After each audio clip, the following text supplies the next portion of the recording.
Last weekend at Fenway Park, the Boston Red Sox had fun at the Yankees' expense, sweeping the New Yorkers, and in so doing Sunday night pounding those 4 straight home runs. Last night, more of the same. Different city, different stadium, same result.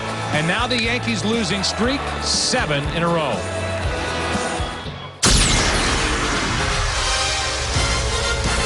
Welcome you to the Fox Saturday Baseball Game of the Week. Good matchup again. We were in Boston last week. We're in New York. Yankees and Red Sox at Yankee Stadium.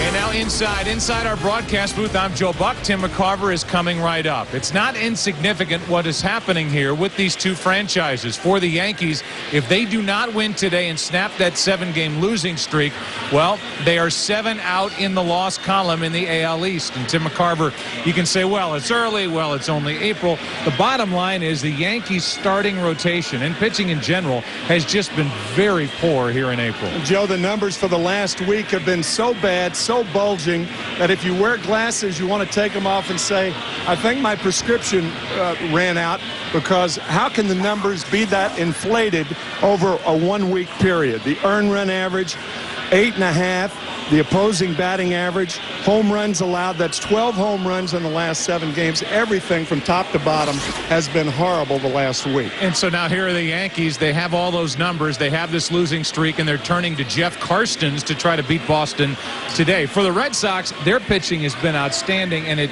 really begins with that rotation. There is such balance in the rotation, starting with Curt Schilling, going to Josh Beckett, Daisuke Matsusaka, who won last night, Tim Wakefield going today. Look at the numbers. The average 6 2/3 innings a start, so that means that they're getting the games into the deep innings so that Papelbon and the rest of the guys can take over. And they're about to get their young stud, John Lester, back. Maybe his next time around. This rivalry lives on. Yankees and Red Sox. A-Rod, what an... All right, welcome to the Fox Saturday Game of the Week. I'm Dustin Pedroia. Here's the starting lineup for the Boston Red Sox. Leading off, our shortstop, Julio Lugo, went deep his first time last night. Hitting second is Kevin Youkilis, first base. Hitting third, Big Papi, David Ortiz, DH. Hitting fourth, Manny Ramirez, Man Ram, whatever you guys want to call him, left field. Hitting fifth, J.D. Drew, our right fielder. Hitting sixth, Mike Lowell, third base, who I own in cribbage. Hitting seventh, Coco Crisp, center field. He's got the best braids in baseball. Hitting eighth, Doug Marabelli, catcher. I don't know about the bloody sock thing, but whatever. Hitting ninth, Dustin Pedroia, second base. And pitching's Tim Wakefield. Justin, thank you, buddy. Starting lineup for the Red Sox brought to you by Taco Bell. Think outside the bun. He did a nice job, and we have a treat for you in the bottom of the inning when one of the all-time favorite people ever to play in the major leagues will introduce the Yankee lineup, and a guy who is no stranger to games here, whether it's a Saturday, a Sunday, whatever. There is Jeff Karstens, the guy who gets the ball today, trying to snap what is a 7-game losing streak for the Yankees. We saw him last Saturday at Fenway Park, and it did not go well. He went 4 1/3, allowed 7 runs on 9 hits. And by his own admission, Tim, he was trying to nibble a little too much once he got a couple of strikes on a hitter. That's usually the problem with a young pitcher in particular, falling behind in the count and then having to come in to guys like David Ortiz, who had a terrific day against Karstens last Saturday. 4 RBIs, a double, a home run. We talked about the balance of the starters, a well-balanced lineup for the Red Sox, too. Time for the Budweiser opening pitch. Budweiser, the perfect balance of flavor and refreshment, open up a world of taste. And there are plenty of issues to talk about with these two teams as we welcome you to the Game of the Week. And welcome to the game is a line drive off the leg of Karstens. It's a hit for Lugo, and my gosh, that caught Karstens flush.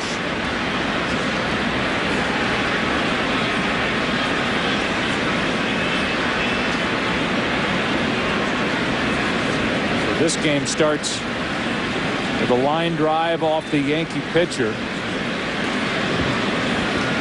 and it hit him down below the belt somewhere. Now we get another look at it, and talked about staying ahead, Joe, and that's what Karstens trying to do. Lugo jumping on the first pitch.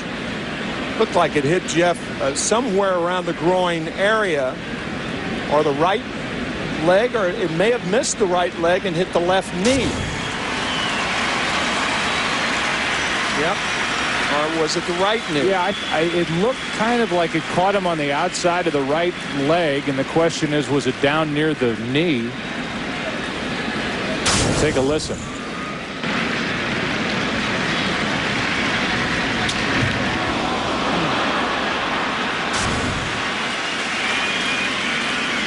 Just buckled on him, and he's going to try and continue. It was Gibson, wasn't it, who got hit on the leg when pitching for the Cardinals back in '67. Got up, tried another pitch, and his leg was broken. Roberto Clemente hit the one hopper in St. Louis, and Gibson threw 5 pitches after that. All of them were high, and some said that by throwing those pitches, that's what really broke the leg, that it was a hairline fracture. By putting weight on it, that broke the leg. But I'm sure the Yankees will take no chances with their young right-hander. And obviously, you know, you're looking at a representative of this rotation that has really struggled. Even last night, desperately needing innings out of Andy Pettitte. He couldn't go 5 innings, and that's been more the norm than not. Karstens is going to try and hang in there and pitch, and now Bruce Fremming, the home plate umpire, is going to check on the kid, 24-year-old from San Diego, California, and trying to establish himself in this Yankee rotation. The rotation and the numbers have been staggering. And it has been crashing here for this Yankee rotation, averaging under 5 innings per start. And then that obviously turns around and throws an enormous amount of pressure on the bullpen, which has been buckling lately. Even Rivera only won 1/3 of an inning last night, and Joe Torre, well aware of what we were talking about with Gibson or any other situation, looks like he's trying to stare into the eyes of Karstens to make sure he's not going to try and be a hero and take the ball again and get through this start, despite what's happened with this rotation. Make sure he's okay, and he's convinced them that he is.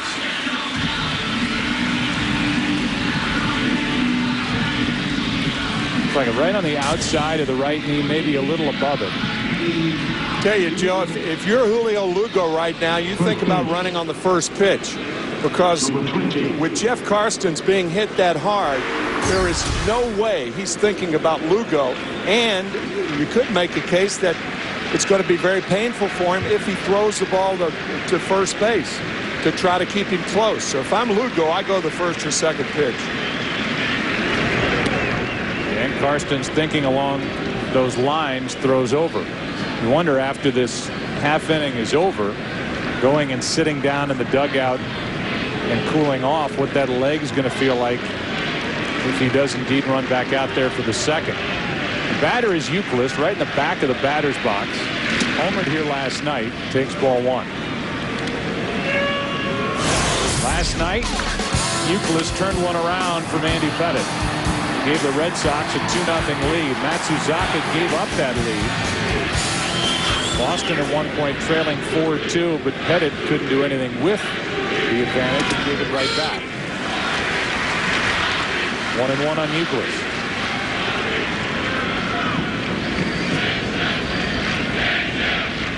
Last night, Pettitte walked 4 in the 5th inning, and that was his undoing. Euclid takes outside, 2-1.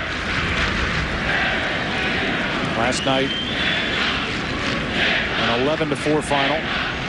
Matsuzaka persevered. He had a rough inning. He's had a couple of flare-ups in the 2 starts against the Yankees, but they've been very impressed with how he's been able to go back out and refocus and get out. Now it's 3-1 on Euclid with Ortiz and Ramirez to follow.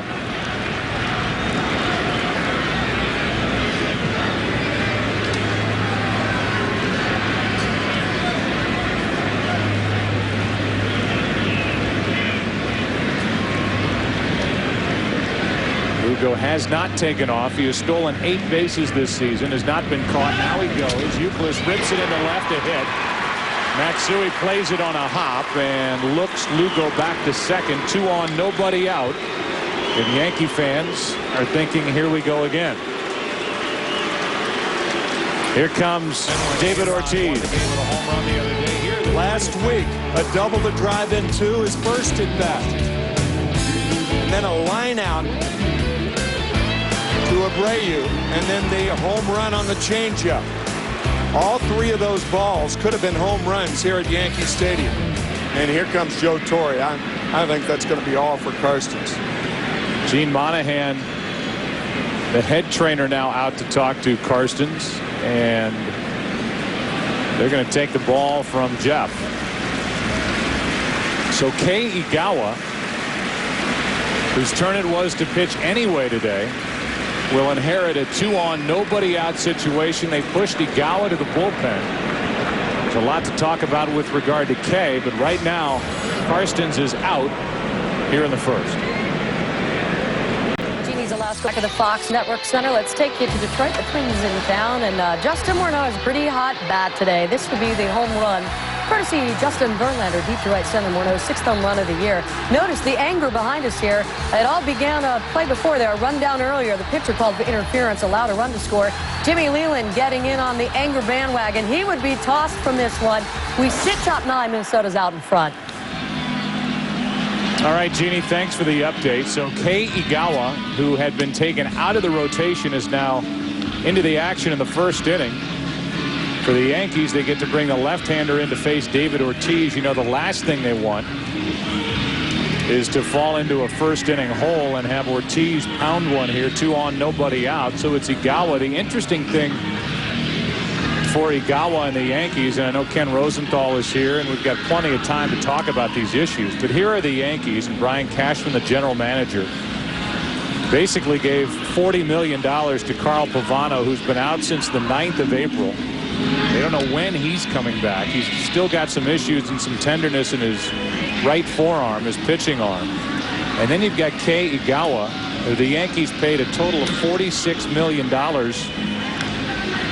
to bring here. They gave him a 5-year, $20 million deal, and they paid a $26 million posting fee. The Yankees have a 7-game losing streak, and instead of going with Igawa, this $46 million investment, they send Jeff Karstens to the mound. That tells you all you need to know about what they think, at least for the moment, maybe even a bigger picture of the pitching of Kei Igawa. They have been less than impressed. Igawa last pitched on Monday night against the Tampa Bay Devil Rays, and Tampa Bay handled him easily. Tampa Bay with a fine offensive team. We talked about it last Saturday. They're a team to be reckoned with in the American League. But I think the disturbing thing for Ron Guidry and Joe Torre is that everything Igawa has been throwing has been up. His breaking balls, his changeup, even being quoted saying in Japan you can get away with things like that, but not over here. And that is so true. Also admitted that he had been skipped in the rotation in Japan, and he was pushed to the bullpen. He's going to work on the side with Ron Guidry, the pitching coach, and try and iron out some of their problems. And here he is trying to help the Yankees halt a 7-game losing streak and ride into the fire with 2 on, nobody out, and David Ortiz at the plate. Ball 1. A lot of pitches and not many outs from Kei Igawa. He was coming off his first major league win here at Yankee Stadium against Cleveland before he had that effort against the Tampa Bay Devil Rays his last time out. The 1-0 to the second baseman, Cano. Double play.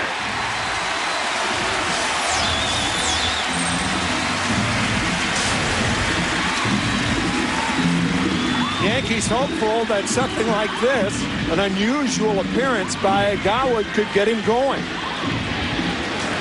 Lazy ground ball and an easy double play from Cano to Jeter to Giambi. I don't think Joe Torre was ever convinced that Karstens was okay after he got drilled by Lugo, but once The Euclid had followed. Now it's 2 on, nobody out. Ortiz is coming up. Igawa is rested and ready in the bullpen. I think that made it easy for Joe Torre to go out and get Karsten. Yeah, that falling behind Euclid 3-1. Here's Manny Ramirez, takes a strike. Manny Ramirez has been lethal against Yankee pitching the last couple of years. Last year hit over 500 against the Yankees. The 0-1 pitch. 0-2. Ken, this is an awfully interesting first inning. No doubt, Joe. Igawa is obviously a guy that they're putting a lot of heat on right now because he's been dropped from the rotation. As you mentioned, has lost his spot. I just saw somebody outside the Yankee clubhouse. Carson's got hit below the knee, and he wanted to continue, but they were afraid that he'd hurt his arm if he kept going, so that's why he's out of the game. 0-2 on Ramirez. Still 0-2. Well, that last pitch was an example about how much Igawa can miss. Posada was set up way inside to Ramirez, and the pitch is out here.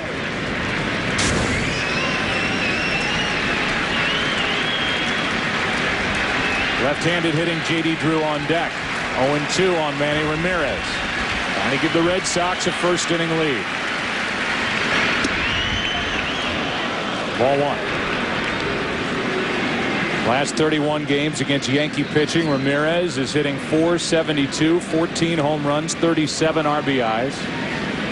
Ortiz had his chance, bounced into a double play, and Igawa is trying to give his team a lift.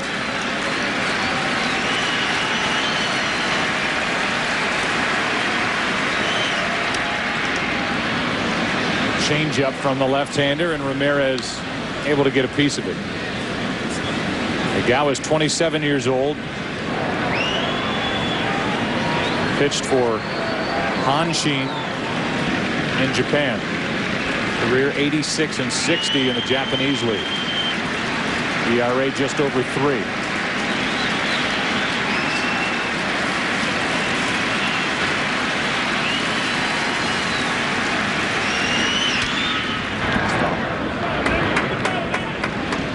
He got that fastball where he wanted it, in on the hands of Manny Ramirez. Manny, you talked about it, lethal against the Yankees, lethal with 2 strikes.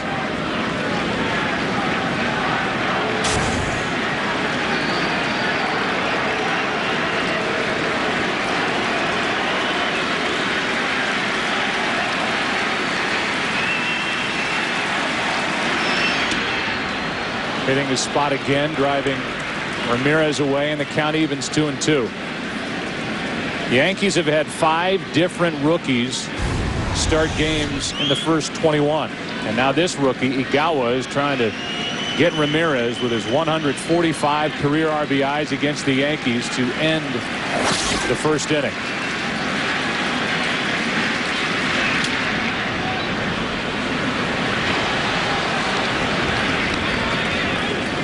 Still 2-2. The Yankees got Chin-Ming Wong back on Tuesday. They're going to get Mussina back this next week in Texas. They called up their 20-year-old Phil Hughes, who pitched. They were impressed. He did not win against Toronto 2 nights ago. But it's Igawa. It's ball 3. So far, a 9-pitch at bat for Ramirez against Igawa. Point of what I was talking about earlier is the Yankees have to hope that they can somehow put this rotation back together and get on a roll up front and take the load off the bullpen. The mystery man of Carl Pavano in the dugout watching as Ramirez takes a walk. And it's up to J.D. Drew.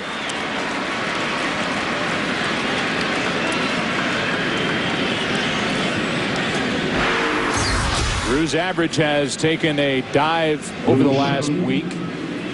293 average, 2 homers, 8 RBIs. And playing in Yankee Stadium this weekend for the first time with the Red Sox, presented with a first and third 2-out chance here in the first.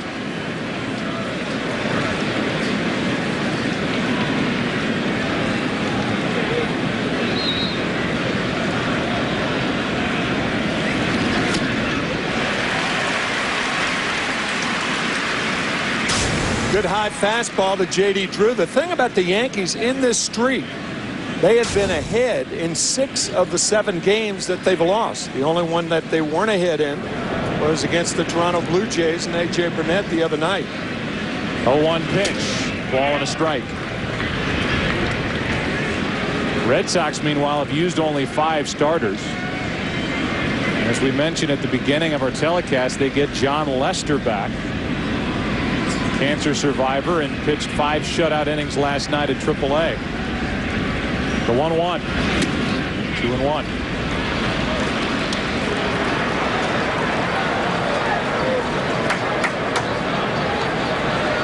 Harry Francona loves the team he has here in 07 for the Red Sox.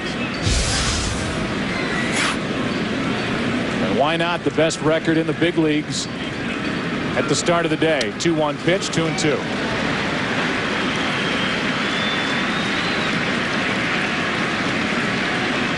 Tim Wakefield, the knuckleballer, will be on the mound in the bottom of the inning. It's been forever since he warmed up in the bullpen, but he doesn't need a whole lot of time to get loose.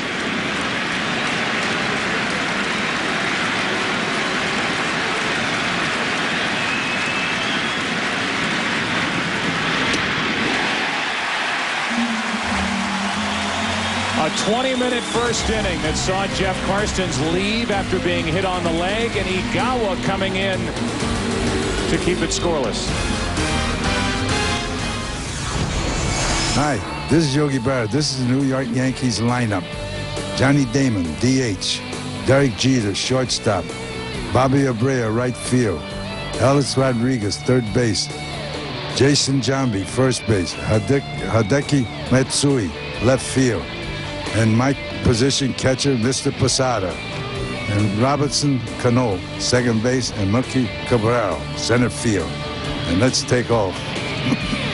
Let's take off, says Yogi with that great smile. Always around the ballpark, always in Joe Torre's office, and what a wonderful human being.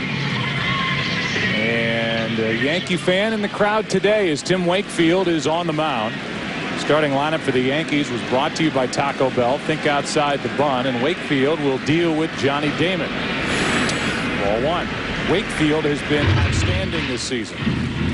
Coming off a loss, but the problem is when he pitches, the Red Sox don't give him a ton of run support. 2-0. Saw those numbers. 2-2 record, 2.08 ERA. And in his last 7 starts against New York, he's 1-5 with a ERA over 5.5. 2-1.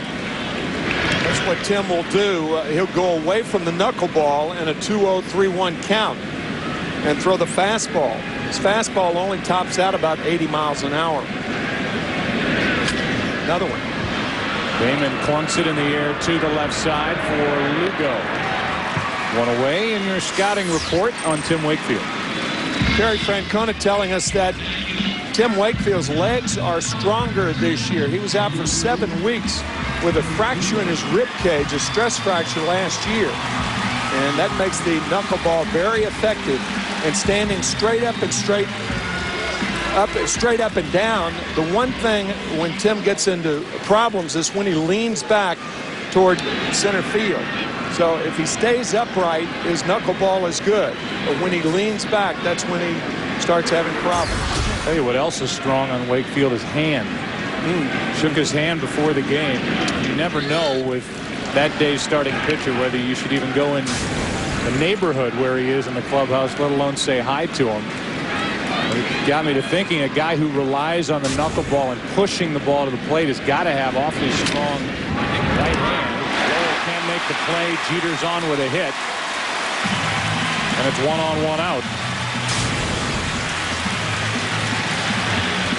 Could go either way. A tough chance for Mike Lowell, who has already this year matched his error total and now gone ahead of his error total of last year. He had 6 all year, 7 this year.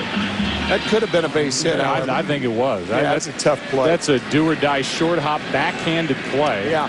To get Jeter. I think that's a hit all the way, but it's ruled an error, 7th of the season.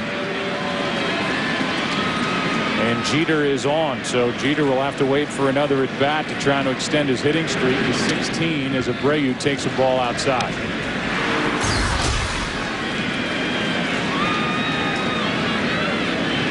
Bobby Abreu, during this 7-game losing streak for the Yankees, has only 2 hits, which is big when you bat in front of Rodriguez. Jeter is running, throw by Mirabelli, too late.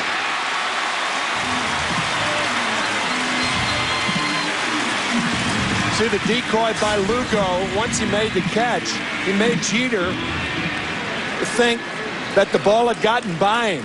Watch, the tag is late. Now watch Lugo run toward center field. He knows the tag's going to be late. He takes those 2 strides.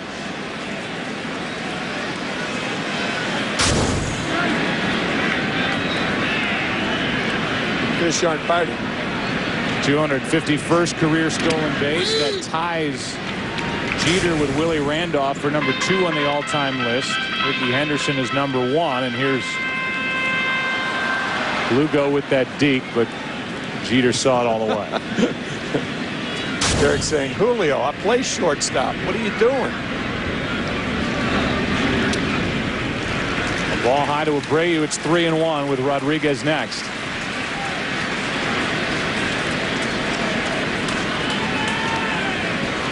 Damon popped up.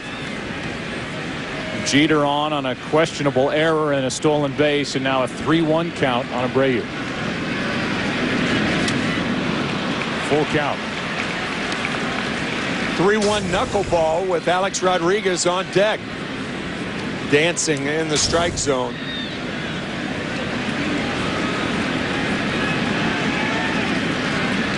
And that gigantic catcher's mitt of Mirabelli able to hang on to it. Now a walk, and it's 2 on with 1 out.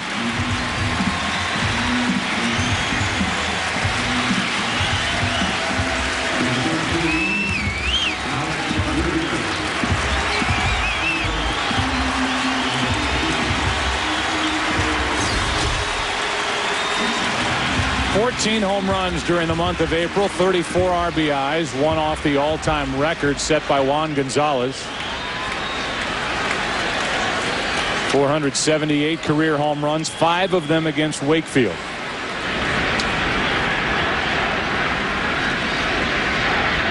Strike 1.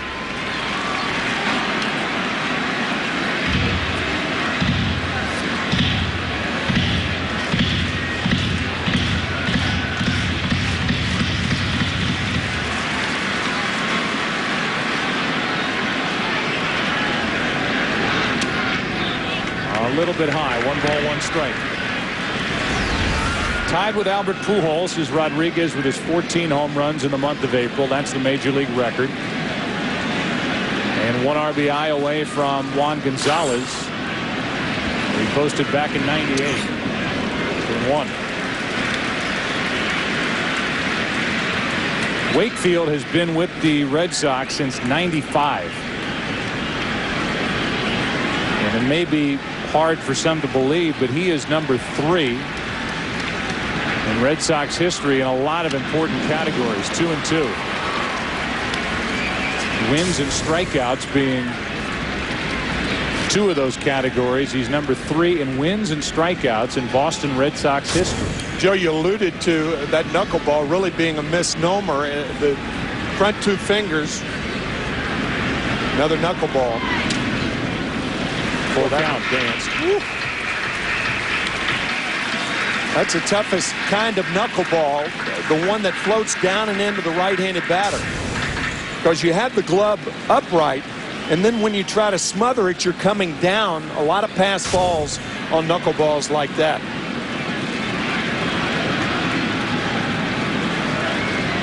Counts 3-2. The runners do go. Rodriguez strikes out. The inning is over. The danger was starting the runners, the strikeout, the throw-out, the double play. 1 inning in the books at Yankee Stadium. No score. In the game with Just for Men hair color by Bank of America, the official bank of Major League Baseball. And by Taco Bell, where a little flavor goes a long way. Think outside the bun. First up is Lowell. He takes a strike from Kei Igawa. Back to the end of the first. A knuckleball on a 3-2 count. Derek Jeter has to delay. You have to make sure the pitcher pitches. That's why you can't get a good jump on a 3-2 count. Jeter an easy out at third. Oh, pops it into right. Abreu is there. That's out number one. There have been plenty of instances in history where, whether it's a guy getting an emergency start in the lineup, somebody gets injured. Heck, it happened the other day in St. Louis with Skip Schumacher coming up with huge hits, filling in for Duncan, who got hurt leaving his apartment building that day. And you think about Kei Igawa, who's been struggling. He shows up at the park today thinking he's going to sit in the bullpen and just watch. He comes into the action in the first inning, and maybe that little bit of pressure being off his mind as he tries to justify the deal that the Yankees made to bring him here, and all the pressure that comes with wearing the pinstripes and being in the rotation not even on his mind. And he's thrown some good pitches here in the early going. Bailed the Yankees right out of trouble, right out of the bullpen. Think about the difficulty that American pitching coaches have when they get a Japanese import. I mean, after all, these Japanese pitchers have never pitched through the minor leagues for Ron Guidry. He had the month of March to work with him, and that was it. The same with John Farrell of the Red Sox. Over at third, 2 out. John Farrell, the pitching coach for the Red Sox, working with Daisuke Matsusaka. The catcher, well, the interpreter for Igawa is Yumi Watanabe. His dad, Jesse Kualua, is a sumo wrestler. And it was big news when Yumi was signed on to be the interpreter for Kei Igawa. It's an important position and to bridge the gap and get instruction from the, in this case, pitching coach Ron Guidry to Igawa and open up the lines of communication.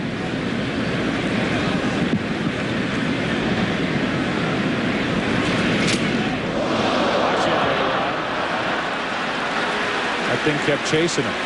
It did.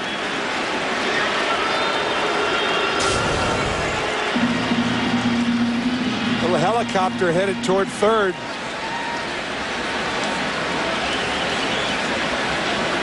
Type of April A-Rod is having. There's no way that bat hits him. No way. Last year, a different story. Yeah. Well, the one thing that A-Rod is doing this year that he didn't do all of last year is smile.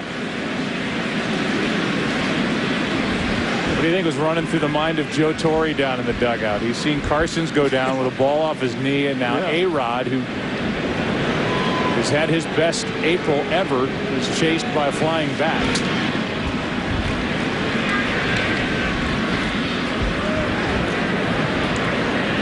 Two balls and strike. We'll file that away and ask Joe later when we visit with him from the dugout. Nice watch. 2 out, nobody on. 2-2 now on Mirabelli. Joe, you mentioned sumo wrestling. Sumo wrestling, the only sport more popular than baseball in Japan. Well, Watanabe's father is actually Hawaiian. And when he won, he was the first foreign-born sumo wrestler to win the Grand Championship in Japan. And now his kid is the interpreter for that man, Kei Igawa.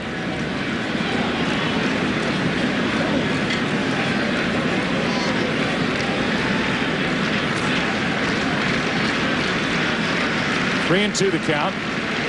Mirabelli with 2 out, nobody on. Takes a walk.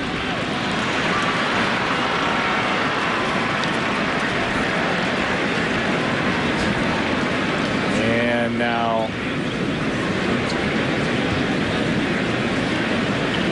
Watanabe is just handing the phone to the bat boy. That's him. Yumi Watanabe.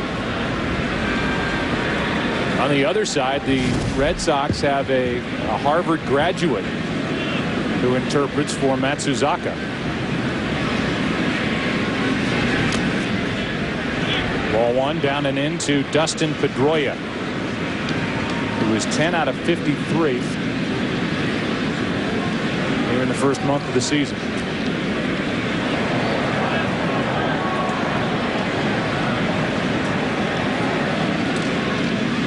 One on, two out, one ball, no strikes. 2-0. Today, the day of the NFL draft, Joe. I know you have more than a casual interest in that.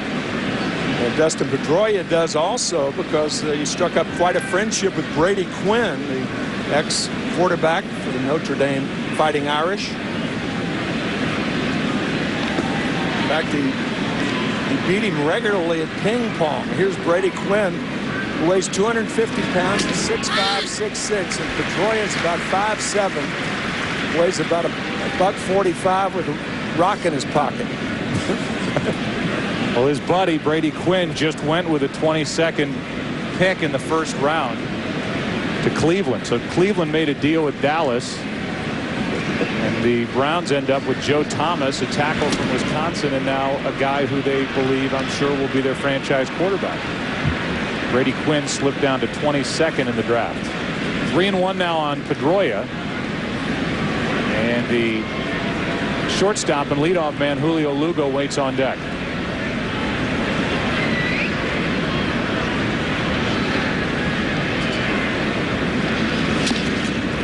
That off the left leg of Pedroia. That mini guard and all. In case you just came in, you know this. If you've been watching the draft, the top 5 picks: Jamarcus Russell, no surprise; Calvin Johnson, another wide receiver for Matt Millen and the Detroit Lions, then Joe Thomas, Gaines Adams, great defensive end from Clemson, went to Tampa Bay. They were hoping to get Calvin Johnson. And Levi Brown trying to help protect Matt Leinart in the desert. Runner will go. That runner is Mirabelli. 3-2 pitch coming to Pedroia.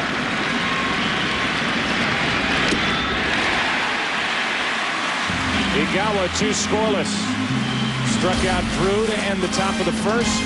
Strikes out Pedroia to end the top of the second. Giambi, Matsui, Posada coming up. Budweiser, the perfect balance of flavor and refreshment. Open up a world of taste. No score, bottom of the second. Red Sox and Yankees. Jason Giambi missed that by a foot as the bottom fell out of the knuckleball. Strike one. Giambi is playing first base today. First time he's played defensively for the Yankees since the division series last year. Same series where A-Rod struggled and found himself batting 8th at the end of it. Tavich gets the day off. 0-2. Another 1-2 on Giambi. Matsui and Posada to follow. Last 20 games against Boston, 5 home runs, .338 average, 22 RBIs in those 20 games. 2-2. Think about a guy like Tim Wakefield, who may be the worst type pitcher for the Yankees to be facing in a 7-game losing streak. The reason for that is you want somebody to throw hard. But you get a little flutter ball like that, you get a lot of hitters out in front, overly anxious, trying to do too much. Wakefield, a tough assignment anytime, but particularly when you're in the throes of a 7-game losing streak. On decky Matsui. Goodness. That's Ken Rosenthal land down there. Kenny, they've been swinging at you a couple times already this season. You okay, buddy? I'm good, Joe. Carlos Delgado in week 1 did smash my microphone flag. That was a little unnerving, but so far so good. Does Fox have an insurance policy on you? We may need one. Goodness, that was hard to watch. To his right, Euclid with a flip for Wakefield. 1 away. Here comes Hideki Matsui. And for the Yankees, they are thrilled to have this guy. He's been such a clutch player for them over the years. The problem for Matsui is he has tapered off his production against the Red Sox. If you remember a couple of years ago against Boston, He got off to a great start. First 58 games against Red Sox pitching, he hit .388. Off the end of the bat, left center field, and Matsui is on with one out here in the second.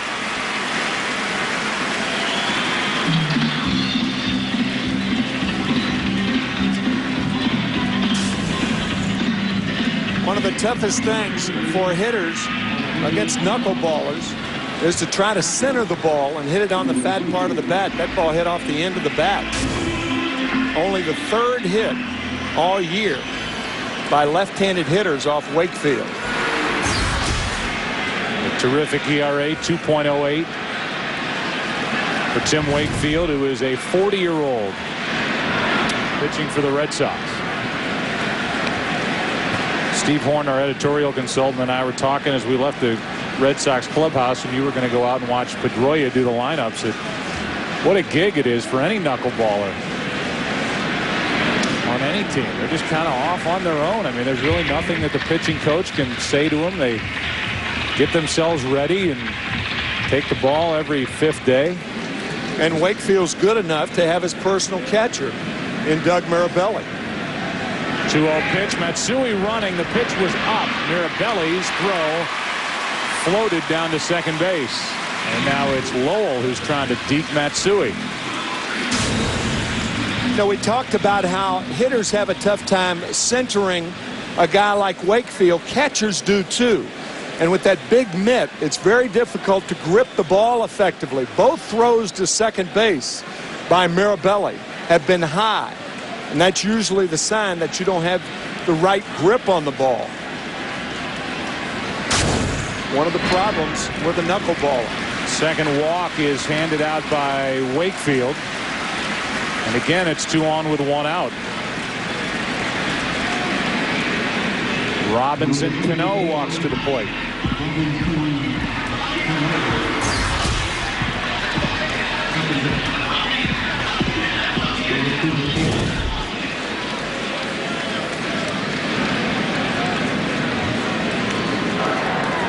And this year that baseball is celebrating the 60th anniversary of Jackie Robinson breaking the color barrier in baseball. Robinson Cano, named after Jackie Robinson, wearing the reverse of his number, takes a ball.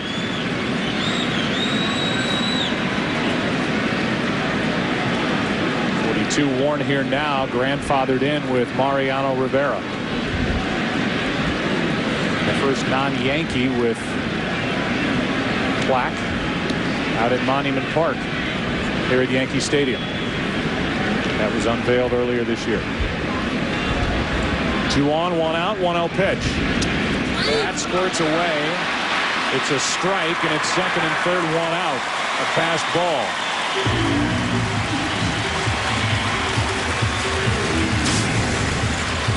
Ball hit the heel of the glove. That's the hardest part of the glove.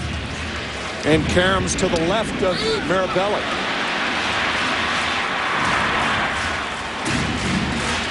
And now it becomes that high wire act, as it is anytime there's a guy at third with a knuckleball pitcher on the mound, because of what we just witnessed. You get a cheap run if Mirabelli can't handle the pitch. The count's 1 ball, 1 strike.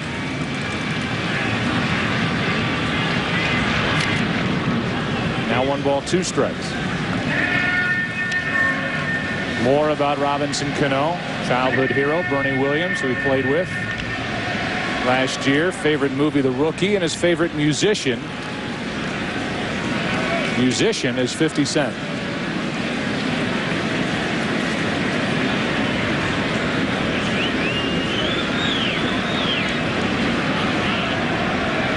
Second and third, and Cano fouls it back.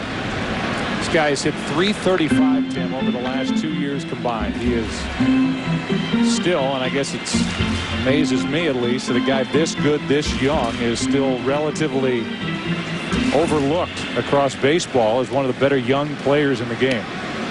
He and Derek Jeter, the only double play combination in the history of the game, since, well, actually since the early 1900s, to hit .340 or better. Think about that. Your shortstop and your second baseman both hit over 340. Cano strikes out, 2 away.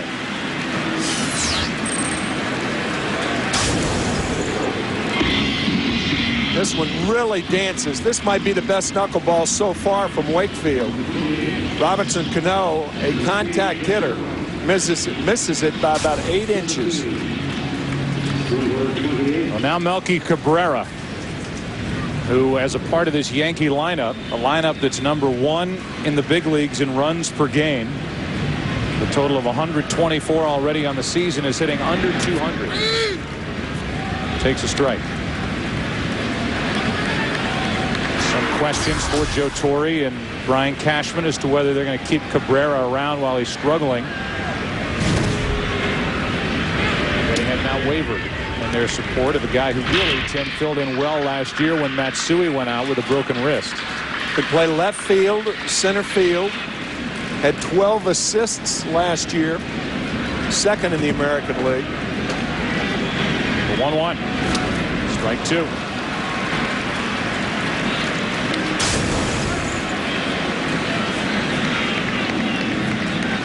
You have to wait for the last second to catch a knuckleball and to hit a knuckleball.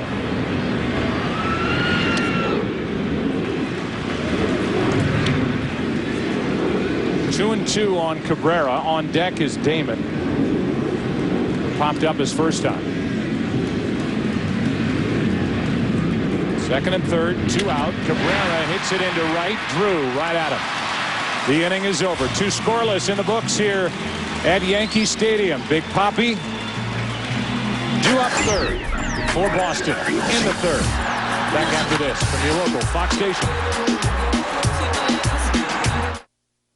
You're watching Fox Saturday Baseball Game of the Week.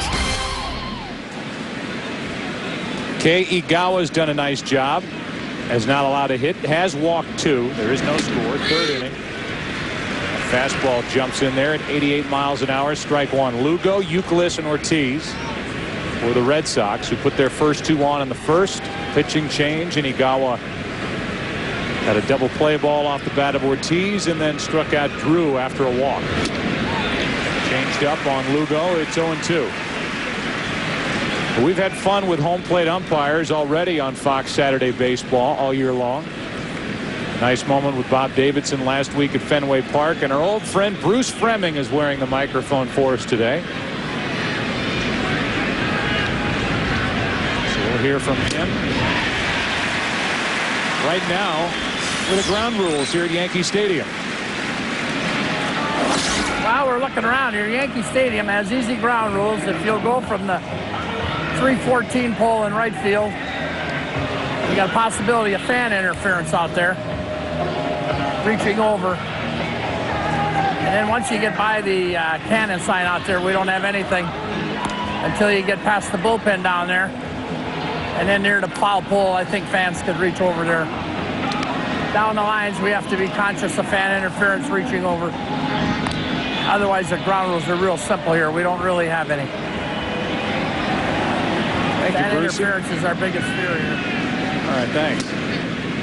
Little down, 2-0. Bruce actually, I don't know if a lot of people know this, back in 1991 was one of the candidates for a broadcasting job with the Cubs. He was going to jump out of the umpiring business and go into the booth. He's a character from Wisconsin, great guy, well respected, and we thank him for wearing the microphone for us today. 3-0 is the count on Youkilis. And he wanted to be an umpire instead of a broadcaster? Can you imagine that? Bruce. 3-0 the count. Youkilis hops out. We've got a game break coming up. Ortiz is on deck. Igawa trying to come back from a 3-0 count.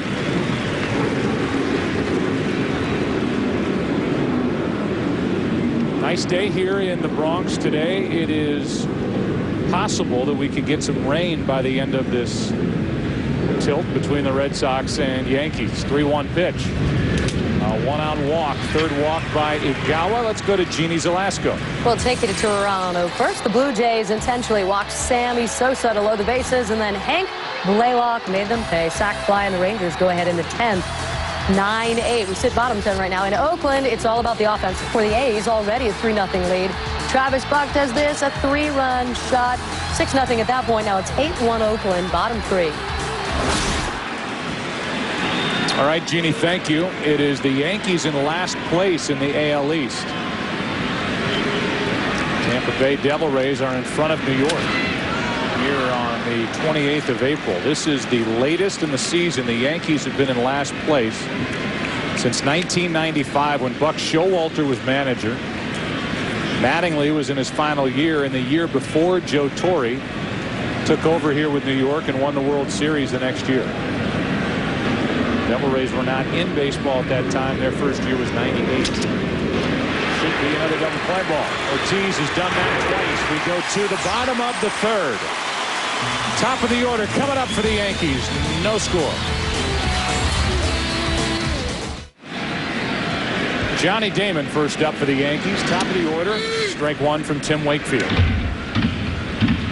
Wakefield will deal with Damon, Jeter, and Abreu, and this rotation for the Red Sox, which has been very good, should only get better when they get John Lester back. 23-year-old left-hander. We had an interesting talk with Terry Francona, Tim, before the game about John Lester and about the reports that he got when Lester was in the lower minor leagues. The organization for the Red Sox was split about 50-50, who liked Papelbon better and who liked Lester better.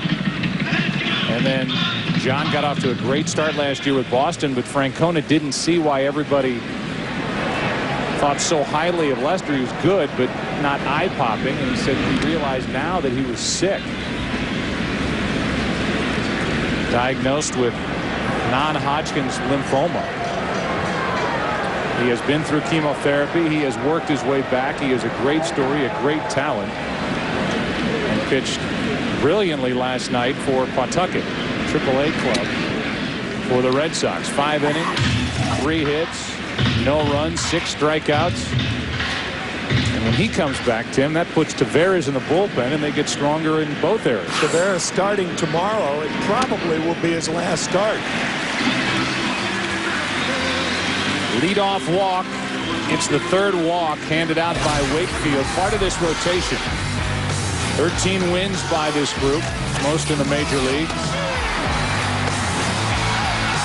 Tied for third best in the American League with a 3.63 ERA. The guy walking off there, Beckett, is only the third 5-game winner in franchise history during the month of April. He joins the list with Babe Ruth, Pedro Martinez. 5-0 in April. And talking to Rodriguez after last week's battles with him on Saturday, he said, we've never seen Beckett that good. He's getting better. Going to his off-speed pitches a lot more and becoming more of a pitcher this year than in years past. Ball 1 to Jeter.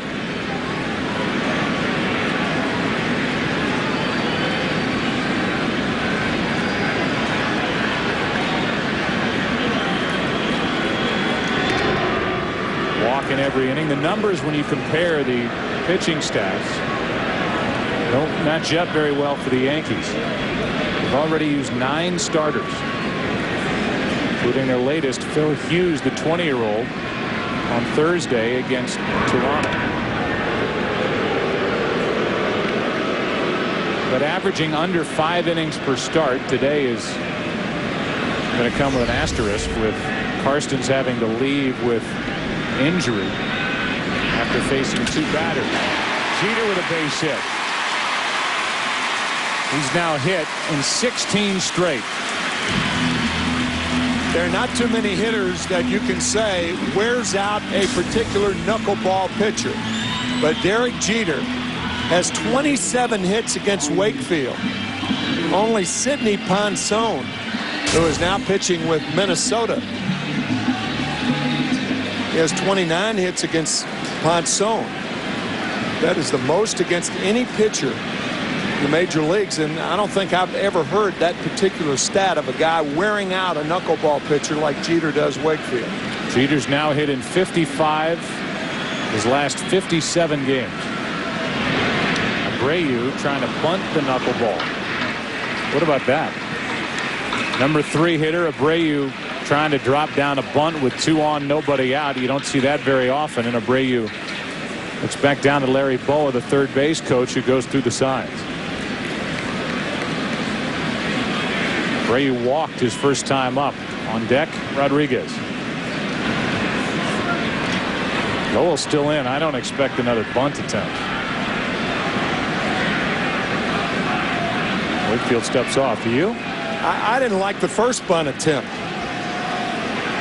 The only thing worse than trying to hit a knuckleball is trying to bunt one. I mean, Bobby Abreu is too good a hitter to be sacrificing here. You got to change your game that much. You add to the woes of losing 7 in a row.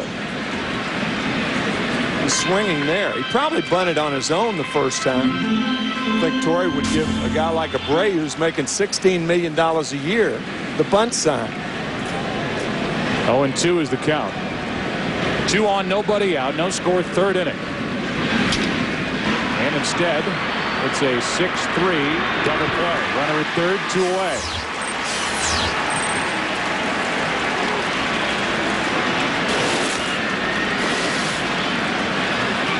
You can see Lugo bird dogging Jeter or Damon at second base. And because of that, he's close enough to the bag to make an easy double play of Abreu. So Abreu during this 7+ game losing streak, and we just add the at-bats today, 7 games coming in, 2 out of 27. The double play, now a runner at third, Damon, 2 out. Rodriguez, who struck out at the front end of a strike him out, throw him out double play, takes ball 1. That was back to end the first.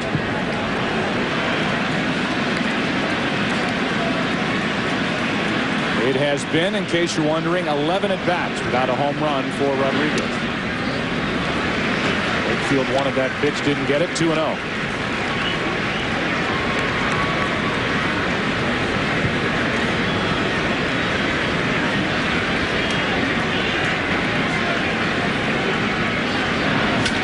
Ripped into left field. Back is Ramirez, caught to end the inning. Manny Ramirez with a nice running catch in left. Got a good jump, made the play. Scoreless after 3 at Yankee Stadium. Red Sox and Yankees.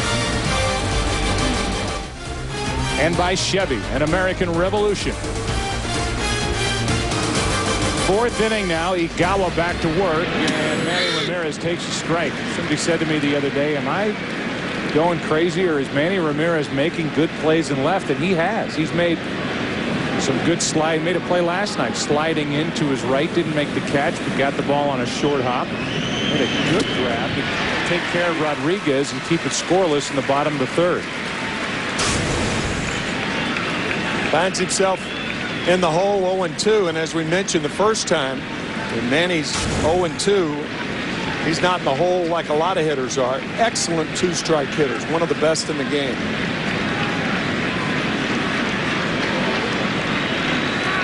Ramirez walked his first time up. Skips in for ball 1. Drew and Lowell will follow for Boston. Red Sox 15-7. Last weekend, their first sweep of a series more than 2 games of the Yankees at Fenway since 1990. They won last night 11-4. 4th year for Francona.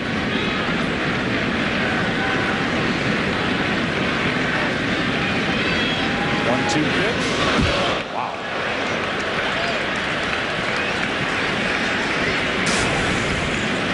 That was a changeup, and that's the type of pitch that has the Yankees scratching their heads about Igawa. Of course, that one got away from him, but even his breaking balls had been up in the strike zone, and that is a major concern. And as far as Ramirez is concerned, it's just a matter of time before he gets going for the Red Sox. He's hit only 2 home runs this season. Now it's ball 3, 3-2. So Igawa had Ramirez set up, and now it's a full count.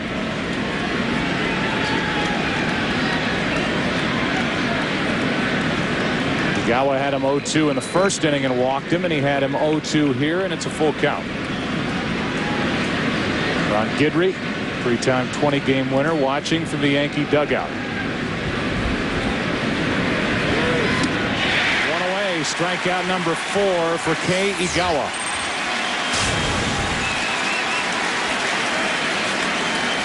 Tomorrow, NASCAR on Fox brings you Nextel Cup Series racing from Talladega. Last year, Jimmy Johnson avoided the numerous wrecks to beat the field and take home the checkered flag. What'll happen this year? Tune in. Nextel Cup Series racing presented by Domino's Pizza from the Talladega Super Speedway tomorrow at 1:30 Eastern, 10:30 a.m. Pacific in high def right here on Fox. Nextel Cup points leader is Jeff Gordon. Won last week at Phoenix. We were promoting that race when we were at Fenway, and he won. Four-time Nextel Cup champ is Jeff Gordon. It's 0-2 on Drew.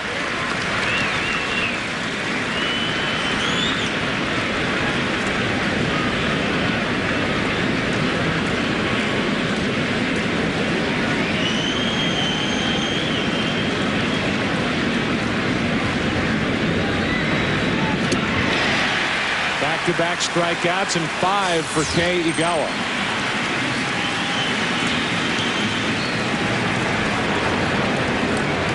So Igawa is trying to settle in, and Lowell will be the hitter. He flied to right his first time. That's the first time that the Red Sox have seen Igawa. There's something he does with his front foot, that flailing it toward first base, that's got to be deceiving to particularly a left-handed hitter.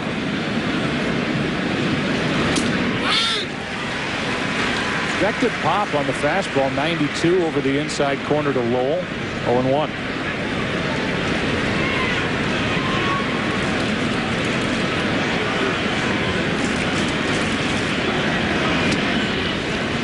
Ball, 1 strike.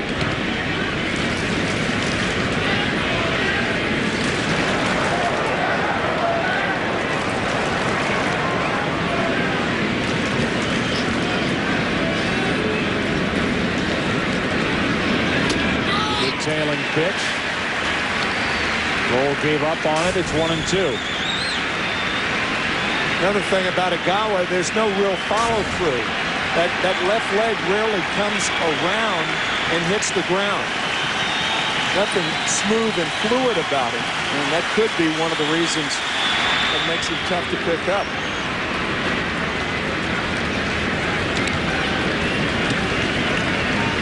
You don't see a lot of guys pitch in sunglasses.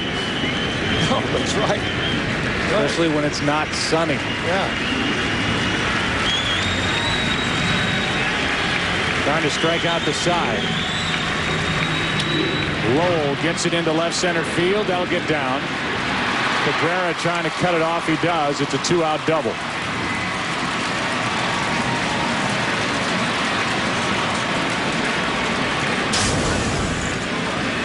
Mike Lowell getting a fat fastball from Igawa. There you can see that fastball with that type leg kick. There's no real follow-through. His follow-through is straight up and down. Here it is one more time. Watch the left leg. Doesn't hit the ground. 14-game hitting streak now for Lowell. Good breaking ball is in for a strike to Coco Crisp. Strained his left oblique. Sat out during the week and got back into the action last night swinging the bat. Got his hair braided before the game in the clubhouse. Good. We heard from Dustin Pedroia during our lineups that he has the best braids in baseball. And he's 0-2. Igawa another chance to strike out the side here in the fourth.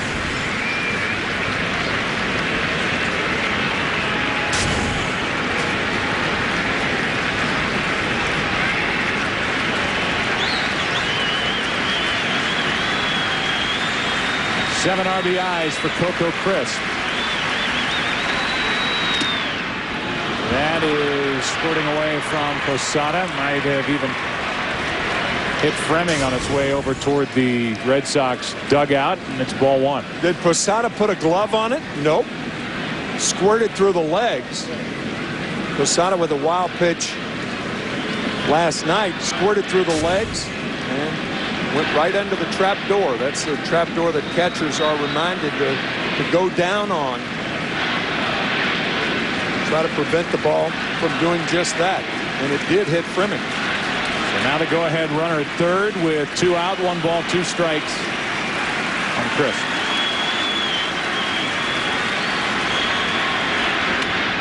Dangerous foul ball into the seats that skips all the way back to the back row. Our Avidart in-game box score, Lugo with a hit. Then Euclid got a hit. That was back in the first. Lugo's line drive hit the starter Karstens. Basically knocked him out of the game. He was gone after Euclid, and now Igawa has done that to the rest of the lineup. Another 1-2. Pop up, playable at the moment for Giambi or Cano, and it's Cano to end the inning. Giambi, Matsui, Posada coming up for the Yankees in the 4th. No score. Tim Wakefield is back to the hill. Giambi, Matsui, and Posada. With a shift on in the infield for the Red Sox. Giambi takes a strike. Jason, his first time, grounded out to the right side. Talking to J.D. Drew before the game, getting a chance to play right field here at Yankee Stadium. He said, every time I turn around, I can't believe how close I am to the wall. It's such a small right field. And then Giambi comes up, and I feel like I can reach out and touch Dustin Pedroia, the second baseman, who's standing right in front of him. The 1-1 pitch. 1-2.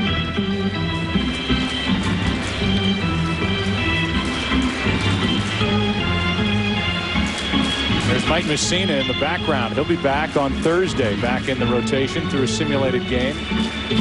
Testing out that strained left hamstring. Did some fielding work today, and so far so good. Giambi reaching for it. Still 1-2. Yankee Stadium, of course, tailored for left-handed hitters. It always has been. Ever since the days of Babe Ruth. Used to be only .299 down the right field line. To echo J.D. Drew's words, now it's .314.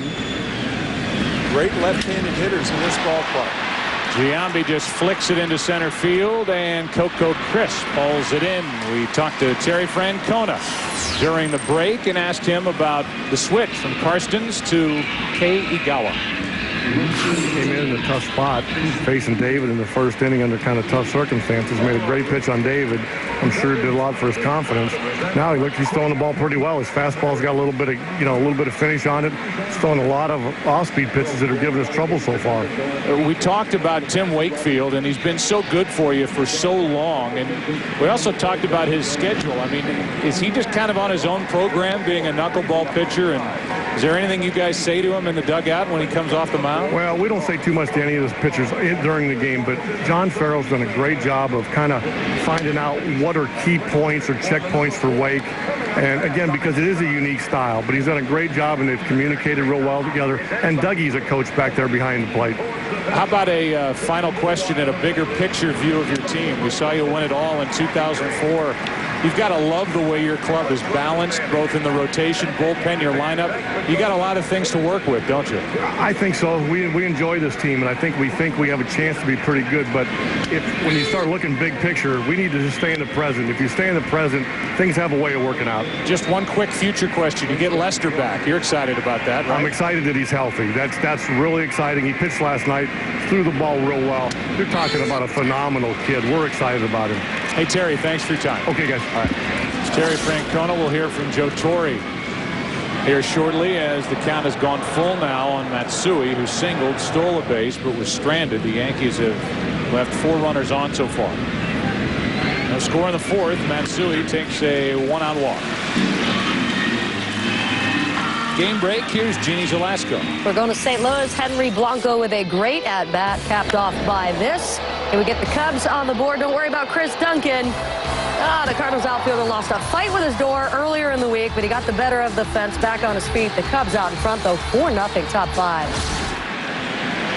All right, Jeannie, thank you. The Cubs winning last night as they try to get some traction in that National League Central.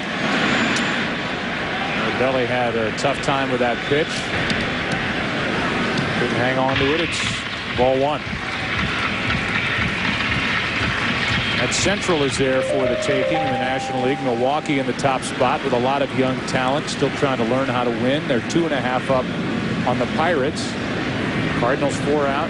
Reds 4.5. That's down the right field line. If it's fair, it's gone. It is 2-0 New York.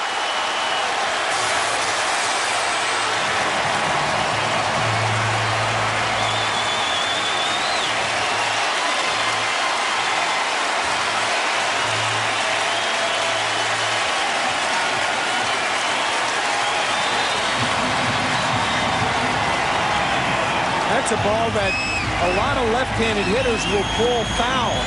That ball appeared to be in off the plate to Posada. Very difficult to hit a ball like that on the fat part of the bat and keep it fair. But Posada did it to give the Yankees a lead. Now Cano slaps one into left center field. Crisp, a long run. He's there, 2 out. I'll be honest with you, I was watching the monitor when the pitch came in, and I assumed the ball was going to be foul. When I saw the swing and the location, I looked up, and the crowd standing up, and off into the upper deck it went. That ball was moving in at such a rate that had he not swung the bat, it may have hit him or come close to it. But to keep that ball in off the plate fair was something, and Posada did it beautifully. You know, Posada is a guy who is defying really baseball history because he is getting better as he gets older. Last year and a half, yeah. A guy who has been with this franchise since his start, been in the big leagues for over 10 years, never been on the disabled list. Had an injured thumb last weekend, and on Saturday we saw Nieves do the catching, but he is a vital member of Joe Torre's team and a guy who gets overlooked with all the hype with Jeter and Rodriguez and Giambi and the rest of them. Even Joe Torre will tell you that Posada is a guy that they could least do without. Rivera, the number 9 hitter, pops it to Crisp in center. The Yankees have broken through. A walk to Matsui. 4th of the day from Wakefield, and then that from Jorge Posada, his 3rd of the year. 2-0 Yankees. Back after this from your local Fox station. Igawa now has a 2-0 lead. He has pitched extremely well. He's allowed only 1 hit. The only issue he's had, the walks. He has walked 3. He struck out 5, which ties his season high. And Mirabelli, who walked his first time up, takes a strike. 2-run home run by Posada. Yankees trying to snap a 7-game losing streak. 2. Had a chance to visit with Joe Torre just a moment ago.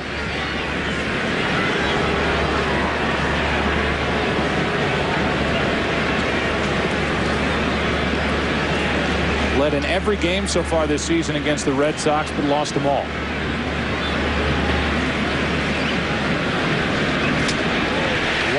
Strikeout number 6 for Igawa, and that was the focus of my first question to Joe Torre. Well, I'm seeing a lot more consistency from him, Joe. And, you know, the whole thing about it, sometimes it's better just to put the ball in the shoe and say, here, you're pitching. But he certainly seems to be a whole lot more consistent than he was in his last start. Joe, how is Jeff Karstens?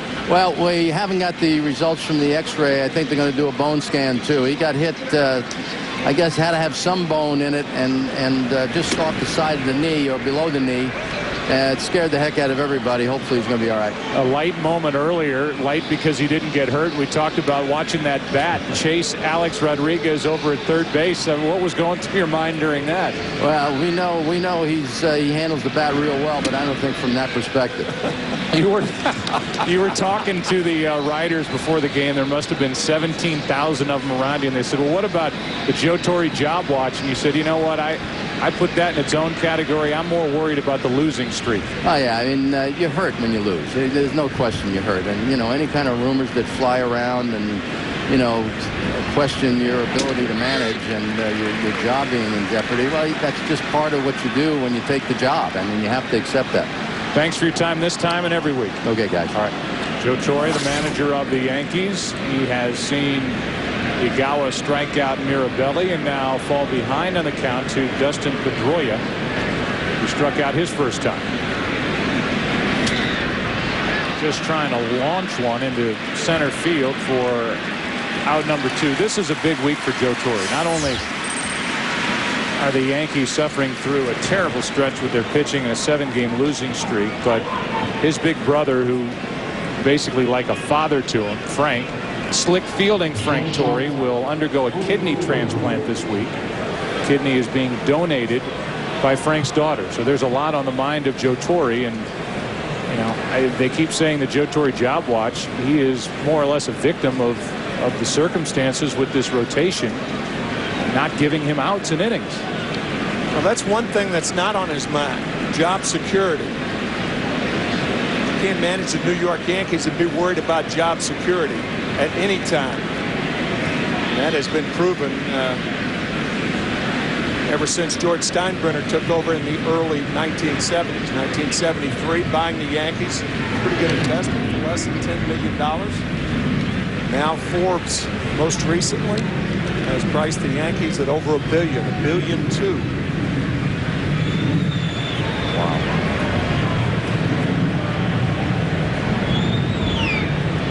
One ball, no strikes. Joe Torre over in that dugout. We've seen so many guys sitting around him over the years, guys who've gone on to manage. Think of a guy like Lee Mazzilli, Joe Girardi. In the early part, it was good friend Don Zimmer who was sitting there, and those two were a great Quinella down in the dugout for the Yankees. And now it's Don Mattingly who's the bench coach. Kevin Long taking over as the hitting instructor. That misses. 3-0. Euclid on deck. There's Don Mattingly. He missed the start of the run under Joe Torre. His last year was 95, and then there's Torre taking over in 96 in the World Series win over the Atlanta Braves.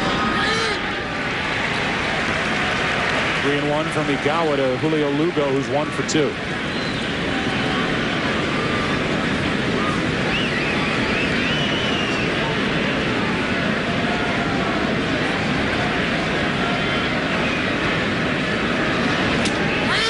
Full count.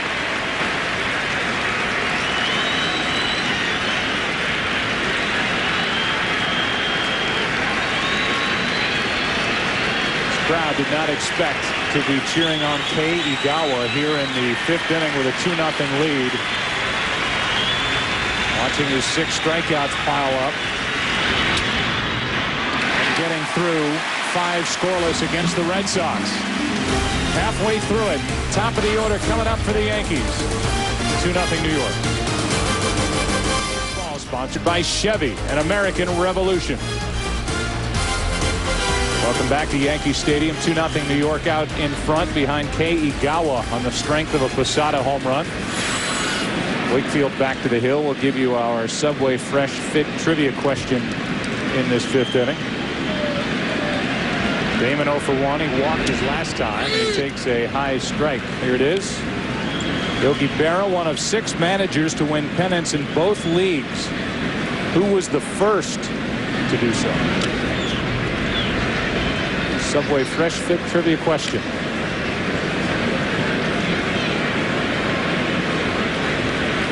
One ball, 1 strike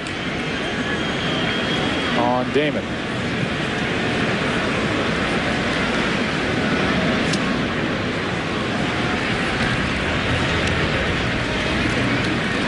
The reason Johnny Damon is a designated hitter today and not the center fielder where he most often resides is his bat. Line drive into right. Not his bat. First hit of the day for Johnny Damon. During the week, a lot of news was made by Rodriguez being quoted The quote was, "I want to stay in New York no matter what." Kenny Rosenthal, what's your take on the status of A-Rod, who can opt out of his deal at the end of the season? Well, Joe, he still hasn't uttered the magic words. I will not opt out of my contract. I will play the final 3 years with the Yankees. If you remember last year, another Scott Boras client, J.D. Drew, told the Orange County Register toward the end of the season, "I'm not going to opt out of my deal with the Dodgers." Well, if I'm not mistaken, guys, he's out in right field today playing for the Boston Red Sox. He did opt out. He got many millions more to play for Boston, and Boras may be the wild card. That opt-out clause is in his deal for a reason, and whatever the end result is, it will benefit Scott Boras and Alex Rodriguez. They're not going to ignore it. Whether it's to turn it into a bigger deal with the Yankees or to move on, time will tell.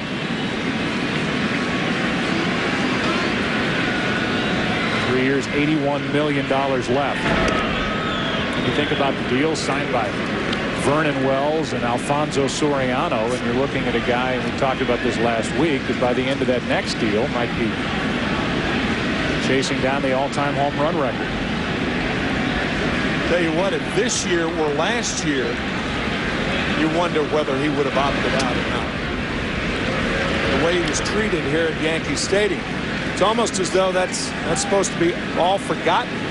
Here the guy's off to one of the great starts in baseball history, and the boos have vanished. But if he had that opt-out clause last year, and all the boos were coming toward him in torrents, what if that would have been the case? I would be playing somewhere else this year. And we talked about it last week, I believe, that once I saw Piniella go to the Cubs, I thought, well, if there's something to be done there, and this was before Soriano, you could see the Yankees and Cubs working something out or whatever. But Brian Cashman, from the second that series was over against the Tigers, was adamant, saying he's not going anywhere. That's back behind the plate. They're getting a long run, and it's just off the top of the screen.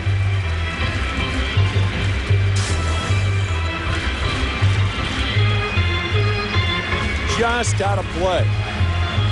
Yeah, that was before the Cubs signed Ramos Ramirez, too, as their third baseman. I think everybody was thinking the same thing. Brian Cashman with Lon Trost.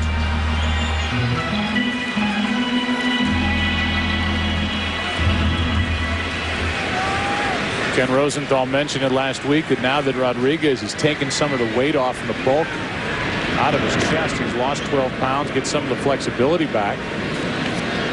The position of shortstop might be back in play for Rodriguez, and I don't know if people realize how great the shortstop Alex Rodriguez was before making the switch here with the Yankees to go to third and leave Jeter at short. Runner goes, and Jeter fouls it back.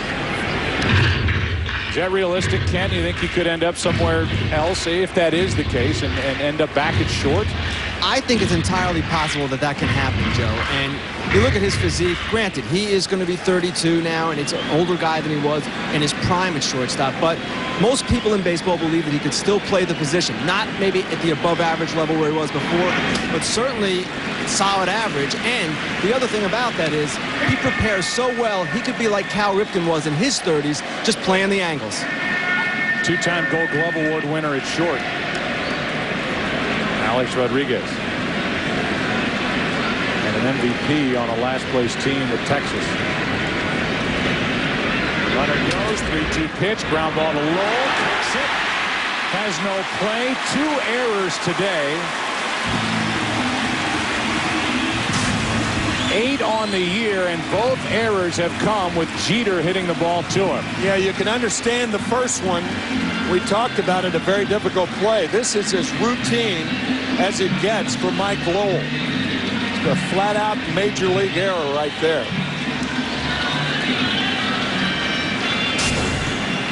This infield defense last year, when they had Alex Gonzalez at short and Lowell at third, with the kind of year he had, was as good as it got anywhere in baseball. They went with more of an offensive type shortstop at Lugo. He's been the last of their troubles. He's had a good year, at least a good start with the glove, but Lowell 2 more errors now than he made all of last year. Here's Abreu, and there is ball 1 high. Yeah, we talked about it last week. Last year, the Red Sox had the greatest fielding percentage for their team in the history of the game.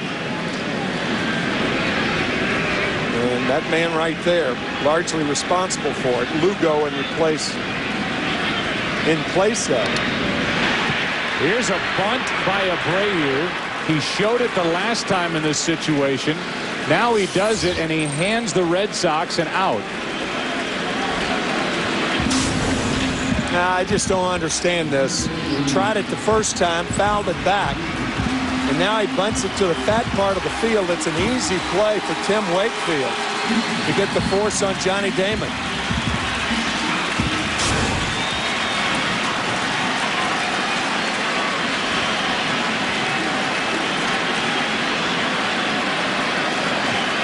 We'd like to welcome those of you watching the Cardinals and Cubs here at Yankee Stadium. New York leading 2-0. Alex Rodriguez at the plate. He has had 12 at-bats since his last home run. He is tied with Albert Pujols with his 14 home runs for the month of April, the Major League record. And the Yankees couldn't care less about individual stats right now. They are trying to break a 7-game losing streak. 4 of the 7 at the hands of the Red Sox as they reside in last place in the AL East. It's 0-2 on Rodriguez. It was 2 on with nobody out. Abreu bunted back to the pitcher. Number 3 hitter in the Yankees lineup bunting with a 2-0 lead on top of it. Force out was at third, and now it's first and second, 1 out for Rodriguez with an 0-2 count. 478 career home runs for Rodriguez, and he strikes out 2 away. 3rd strikeout for Tim Wakefield today. Boy, that's a dandy. Whenever you get that dead spin like that, Rodriguez swinging over it a long way. Dancing knuckleball from Wakefield. Now it's Giambi with 2 on and 2 out.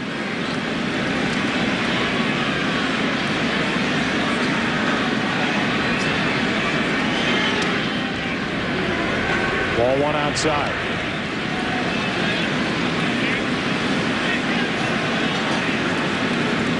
Jeter the lead runner. Abreu on at first, 2 out. Giambi is 0 for 2. 1 ball, 1 strike. Talking about the Abreu bunt, a lot of times when players, in order to get to the right solution, ask yourself the question, will the defense be glad that I'm doing this? And I think almost all the Red Sox will say, yes, we want Abreu to bunt. If that's the answer you get, it's not right to bunt. One of only 5 guys in the big leagues with 40 home runs and over 60 stolen bases since the start of '05.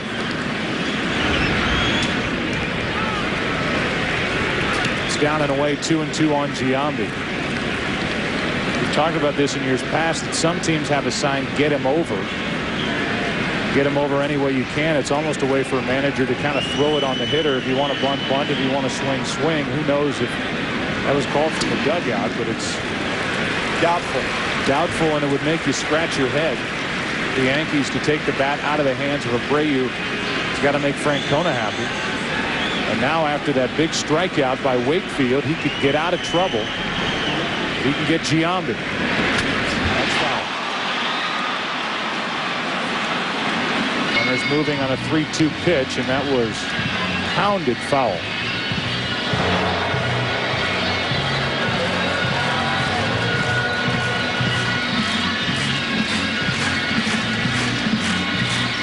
Wakefield has struck out 3. He's walked 4. He's allowed 4 Yankee hits. Still full.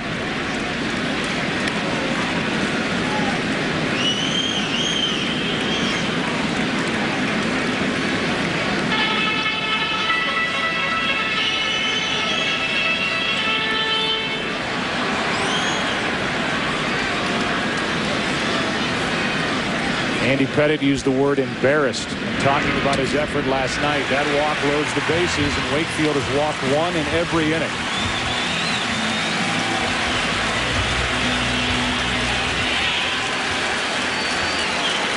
Now it's Matsui.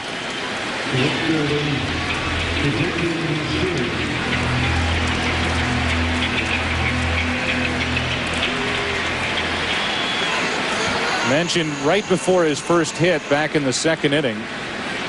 First 58 games against the Red Sox. 8 homers, 48 RBIs, and a .388 average. And in his last 22 coming in, hitting only .164. With 1 home run and 4 RBIs against Boston. Coming back this past Monday. The Yankees were in Florida facing the Devil Rays off the hamstring injury. 1-1.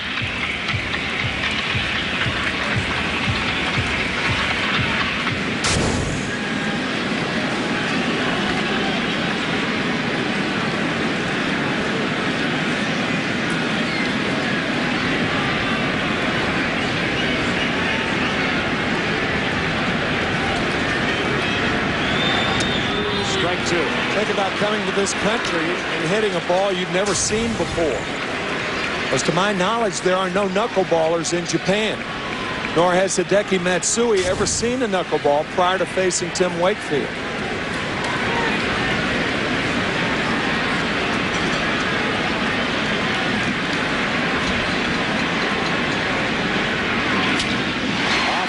Bat center field for Coco Crisp. We go to the 6th inning. Wakefield out of the jam. Yankees have stranded 7 and lead 2-0 over Boston. Baseball sponsored by Goodyear. Innovative technology to help you get there. By Radio Shack. Don't just buy stuff. Do stuff. Radio Shack. Do stuff. And by Subway Restaurants. Subway. Eat fresh.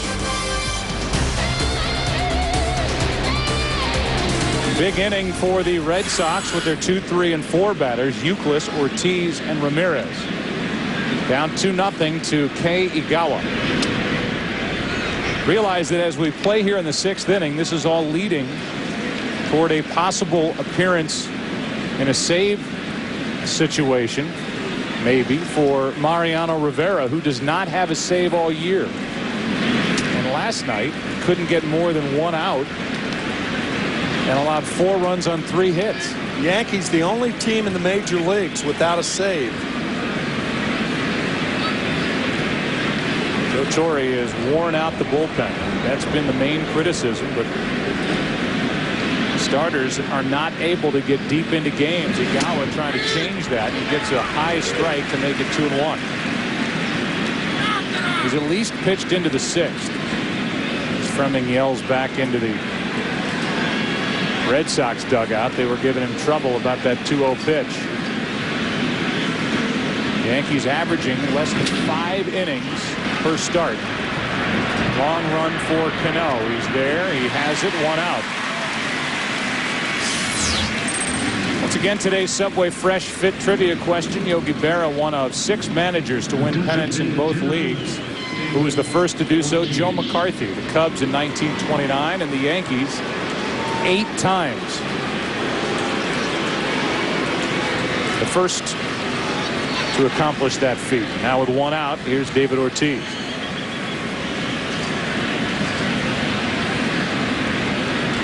Ortiz has bounced into 2 double plays against Igawa. None bigger than when he stepped up in the first inning. Karsten's left after being hit on the knee just below it. A line drive by Lugo. 2 on, nobody out after a hit by Euclid, and Igawa came in and got a 4-6-3 double play.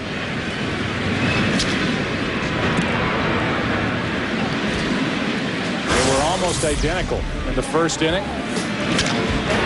First 2 outs of the game. And then in the third.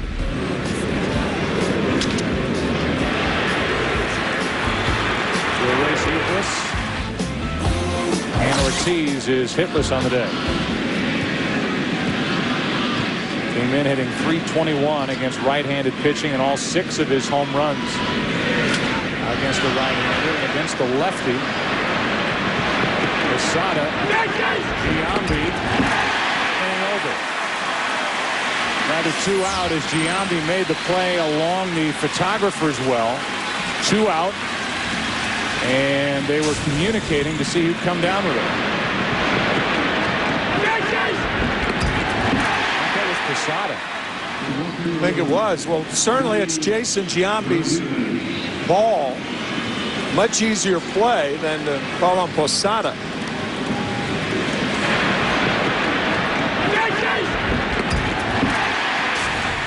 That was a plead for help because Posada couldn't get there. And Giambi at the beginning, Tim, looking at him, looked like he was waiting for Posada to get all the way out there. Yeah, it was clearly his ball, though. No doubt. He made the play. Now Ramirez 2 out. I said 3, but 2 out. Base is empty, and Ramirez has walked and struck out, trying to extend the top of the 6th.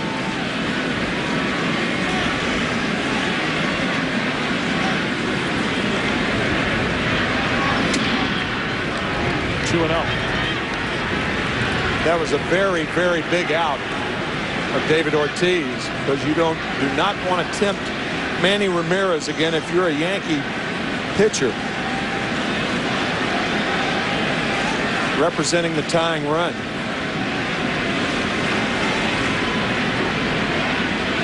Igawa missing with ball 3. 3-0 on deck is J.D. Drew, who has struck out twice against the Yankee left-hander.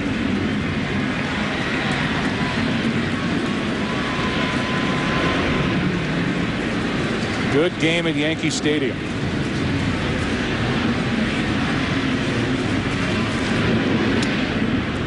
A 4-pitch walk, and that's walk number 4 for Igawa.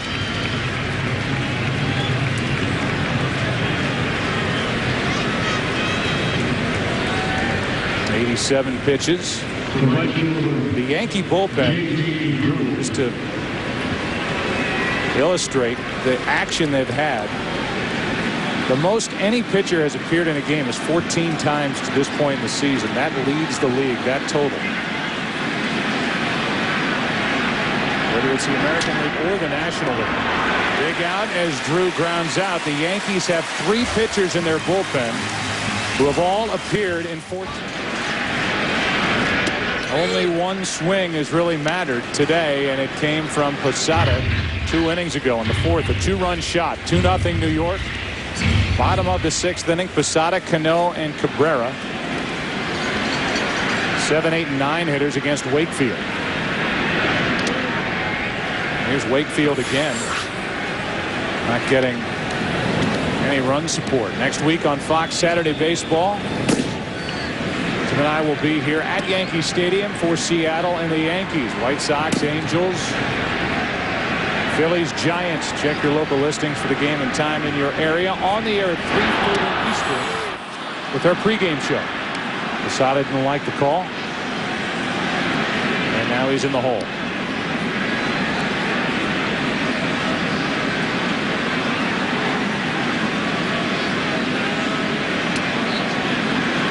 Pretty good pitch. Wakefield doesn't get the call.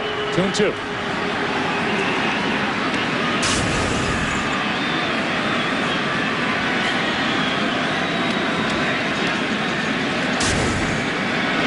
Posada swats at it and fouls it left side. Out of play. What a descriptive verb. Swats at it. That is perfect, because that's about what most people do with the tight knuckleball that Wakefield is throwing today. Swats at it. 2-2 pitch from Wakefield is high, full count.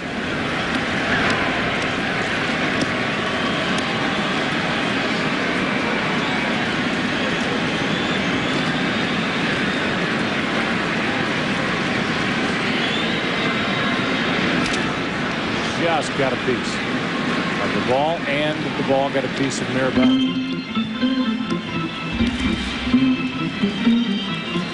Red Sox in the 7th. They'll have Lowell, Crisp, and Mirabelli.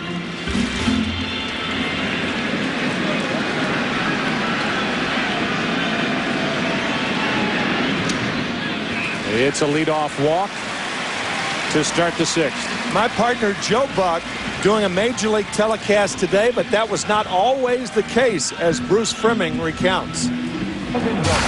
Joe, when you were breaking in Louisville, I had played golf with your dad on a Saturday, and you had an afternoon game. And we picked up your game as we were driving back to your house. And Jack said, "Do you mind if we pull over? I want to listen to an inning." And he critiqued you. And you know what? I thought that was so neat. You made a couple of mistakes. And you were questioning the umpire a little bit, which irritated me. But other than that, I thought it was a great move for him to pull over and see what you were doing. So make sure Joe Buck gets this, all right? Here's a little pop-up down the right side. It is foul off the bat of Cano. 1 ball, 1 strike. Bruce Fleming and my dad were very good friends. Very close friends.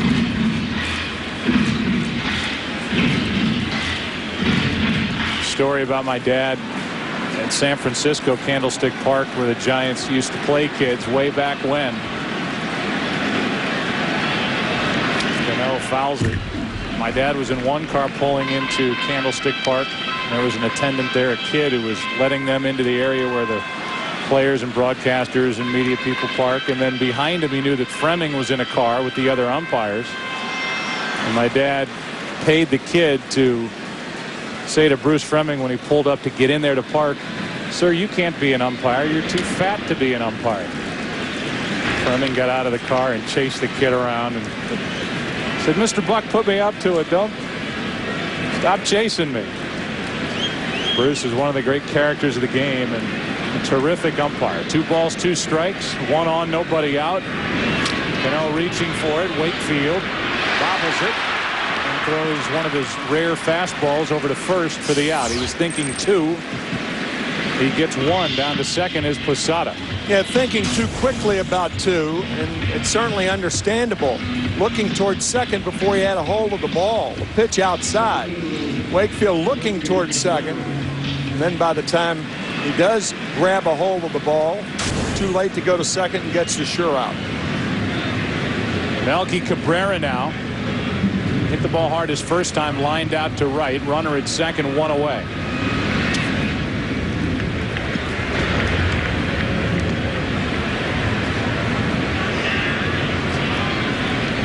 Donnelly's been getting loose for the Red Sox in their bullpen. Wakefield trying to get through 6. 1 ball, 1 strike. There's the former Angel, Brendan Donnelly, part of a good bullpen for Boston. Their closer, Papelbon, has been perfect in April. Last year and this year. 17 for 17 overall in April in save opportunities. 7 for 7 this year. 1-1 pitch. Rivera, ball 2.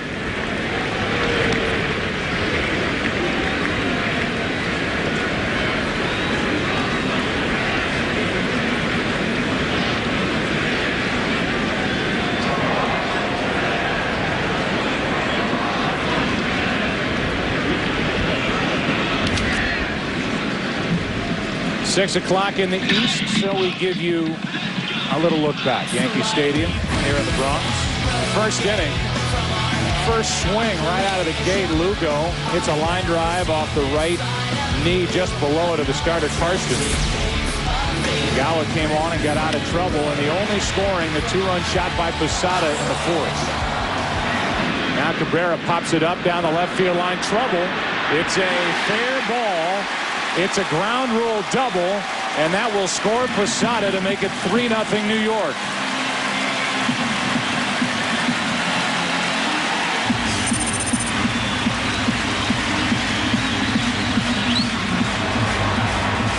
Wakefield bobbled his chance on the ball hit by Cano. Couldn't get the lead runner.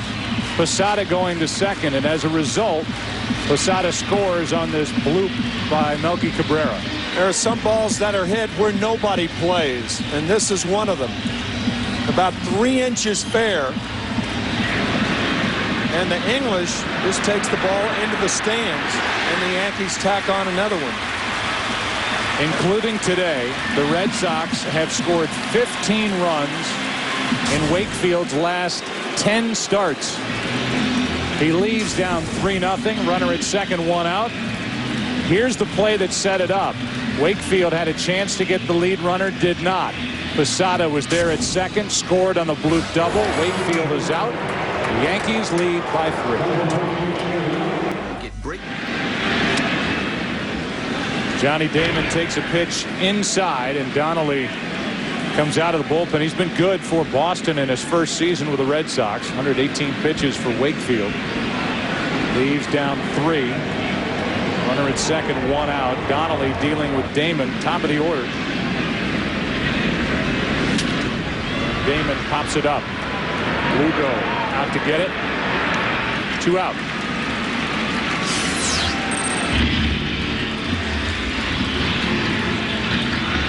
No earned runs have scored against Donnelly. Part of the setup core for Papelbon. Here's Jeter. I've always thought that Brendan Donnelly, part of the reason for his success is there is no starter on a staff that he's ever been a part of that's exactly like him. He is so different from any starter imaginable. You take a guy like Tim Wakefield today, of course, anybody who comes in to spell Tim Wakefield is going to be different. But Donnelly, the bulldog type, jumps at the hitters. Tough to timing, tough to time his fastball. Ball 1 to Jeter, who is 1 for 3. He's been on base 3 times, 2 errors by Lowell.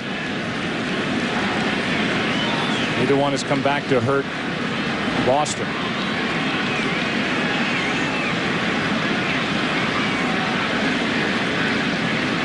Jeter with 7 RBIs so far this season. Rivera at second, 2 out, 1-1, and a foul tip caught Mirabelli. He's right there with that high leg kick. You can see all body parts toward the hitter.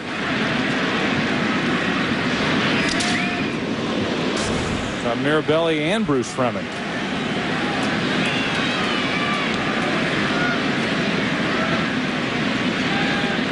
A 1-1 to Jeter. Totally fooled strength 2. See, that's the type swing that a lot of right-handers have against Donnelly. They think they have to rush it after the foul ball. It's almost a check swing that Derek Jeter had. You think you have to rush the bat through the strike zone. It's very, very difficult to wait for his fastball.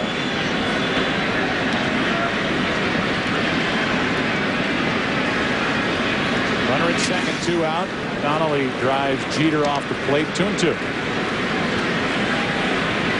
Outfield playing Jeter to hit it the other way. Left center field is wide open.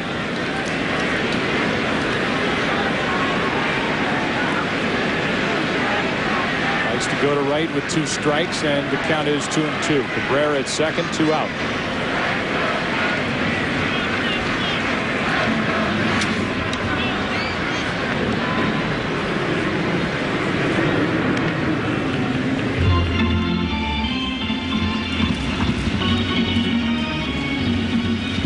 Parents of Derek Jeter.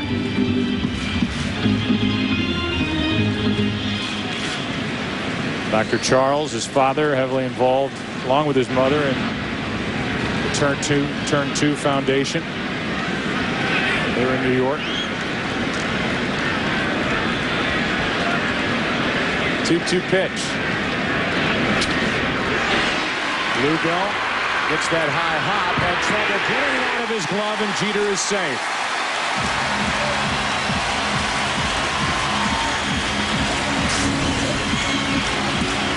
Well, the hop stayed up for Lugo. It's going to be an infield hit for Jeter. Beg your pardon, that hop was a little lower than I thought. No, it stayed up. But you're right, Lugo couldn't get it out of his glove cleanly. and Derek Jeter just beats it at first. But that was the difference. Had he come up cleanly, he's out. There.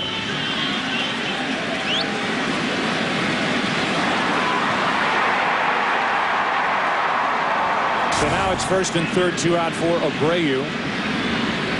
He tried to bunt the runners up his last time. He's 0 for 2 today. 2 of his last 28. Takes the ball.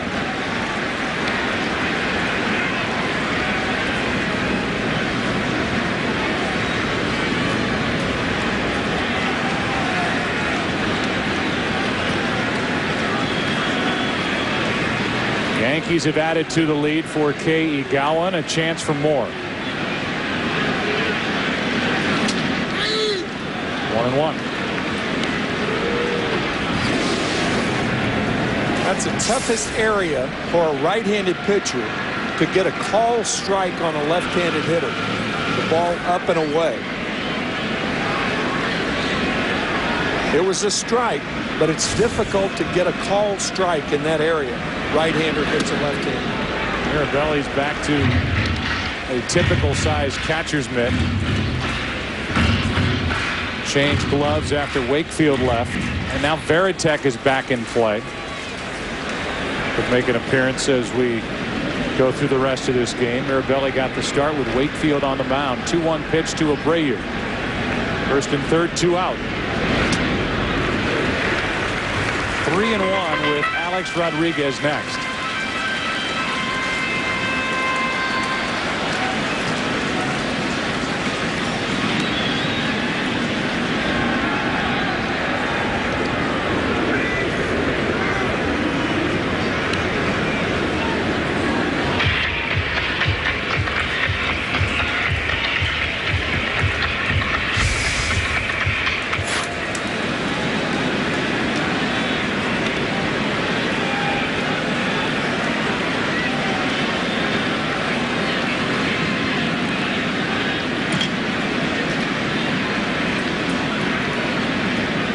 Donnelly and Mirabelli having a tough time getting together on what to throw.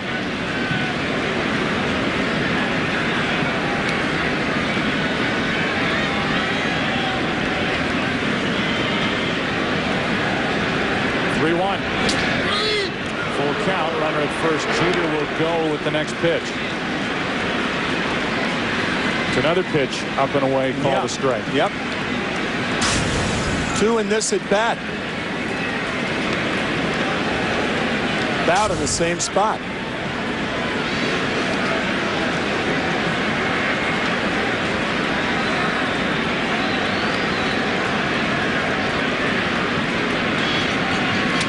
That's high, and the bases are loaded for Rodriguez.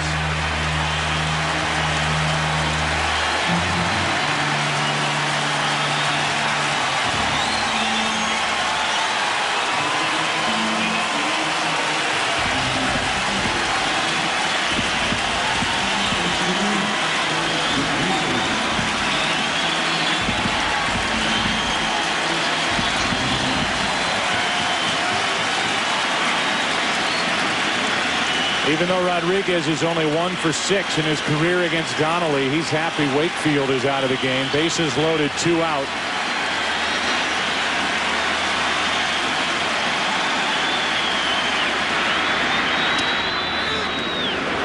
We welcome in a new audience, the Cub Cardinal audience. Alex Rodriguez. You saw his last at bat when he struck out.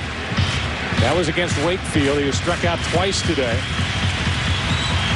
Yankees up 3-0, have the bases loaded with 2 out and an 0-1 count. Donnelly on the mound. A-Rod at the plate with his 14 home runs.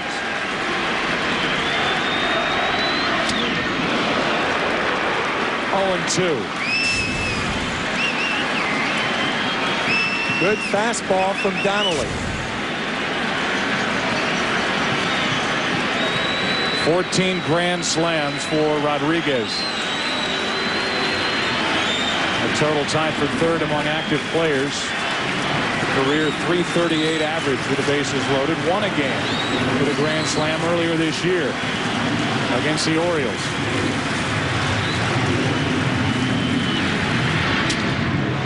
tight, ball one.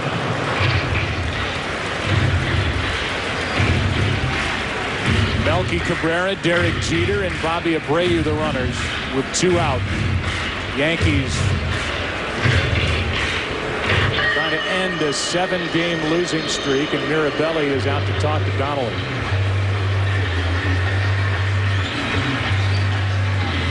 While they talk, they'll tell you that you can celebrate Mother's Day by going to bat against breast cancer. Join Major League Baseball and Susan G. Komen for the cure by purchasing your pink bat today at participating clubhouse and team stores and at MLB.com.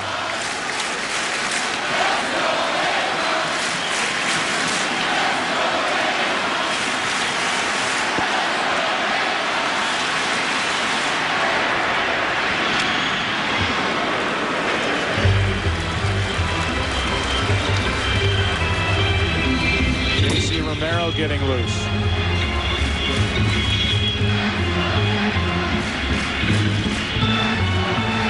What a difference a year makes with these fans here at Yankee Stadium for Rodriguez. Yeah, that chant was not heard last year at Yankee Stadium.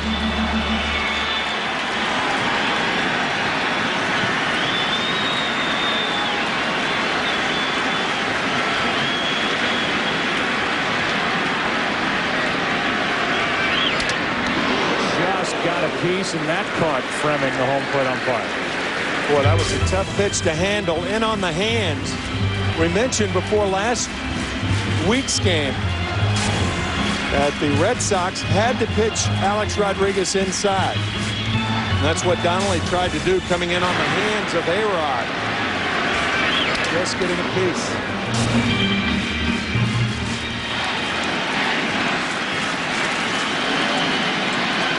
1 ball, 2 strikes. Bases loaded, 2 out. 3-0 New York in the 6th.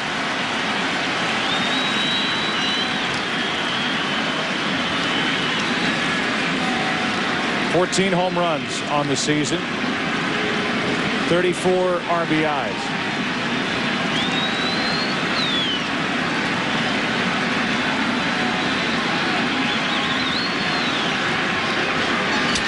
Broken bat, pop up. Lugo.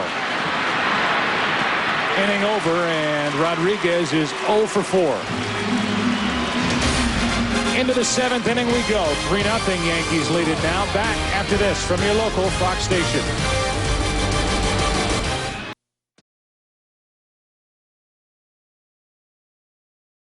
Inning rolls in here at Yankee Stadium. Our Flomax game summary. Karstens left the game after the 2nd batter, being hit by a line drive off the bat of Julio Lugo. Kei Igawa has been terrific ever since. Posada, a 2-run home run in the 4th inning. Then Posada scored on a ground rule double by Melky Cabrera, and there are the numbers for Igawa. 1 hit in 6 innings. He struck out 6. He has walked 4. And with Bruney getting loose for the Yankees out in their bullpen, Lowell leads it off.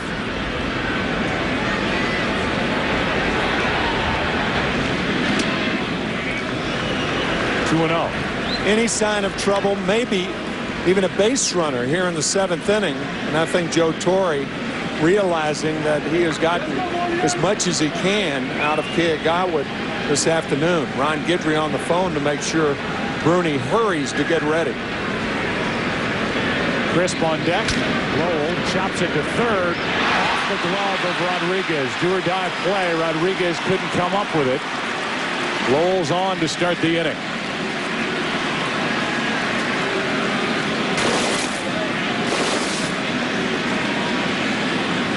Another in-between hop. They've called this an error. And that is the 2nd tough error call. The first one on Mike Lowell on the ball hit by Derek Jeter his first time up, and now an error on Alex Rodriguez. I don't agree with either one of them. No, me too. I'm with you. Either way, the Red Sox put their leadoff man on, and Crisp is at the plate.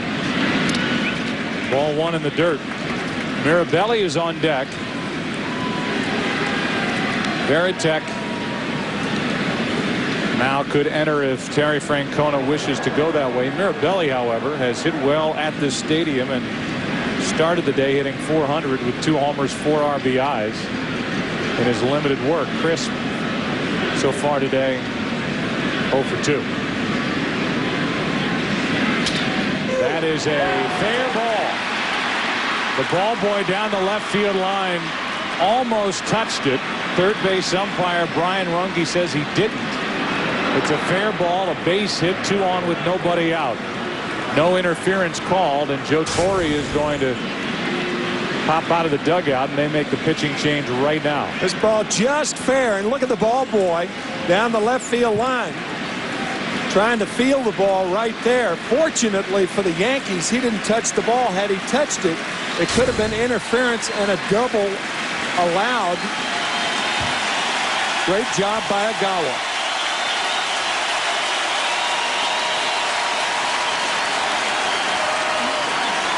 However, the tying run is coming up for the Red Sox here in the 7th. Exactly what Joe Torre was looking for out of Igawa, hoping for when he brought Kay out of the bullpen after Karstens was finished, leaving in the first inning with 2 on, nobody out, injured. Now it's Bruney, 2 on with nobody out, and a ball up and in to Mirabelli. I'm a little surprised Veritek's not the hitter, because Veritek handles the fastball very, very well. But Terry Francona going and opting for Mirabelli right now instead of Jason Veritek. Right now is out in the bullpen for Boston. A high strike to Mirabelli. Even though he had plenty of time to come in, he could have come in with Bruney. Could have chatted on their way to the field. Right.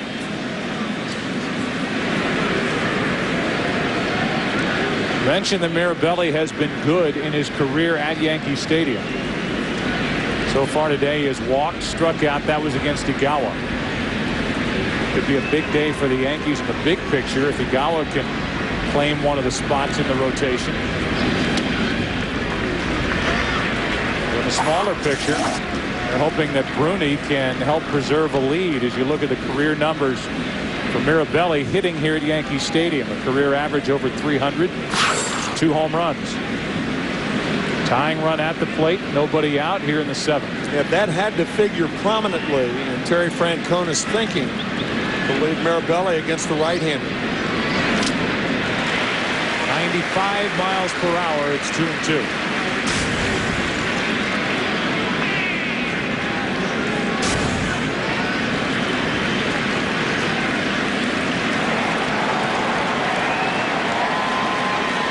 Mirabelli now and the rookie Pedroia on deck.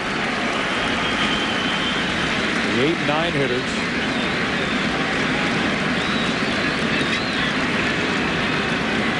Terry Francona, 2-2.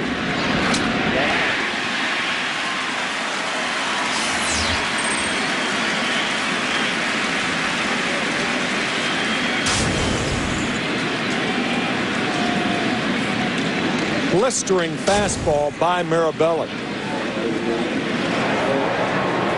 Now Eric Hinsky will come off the bench and bat for Pedroia.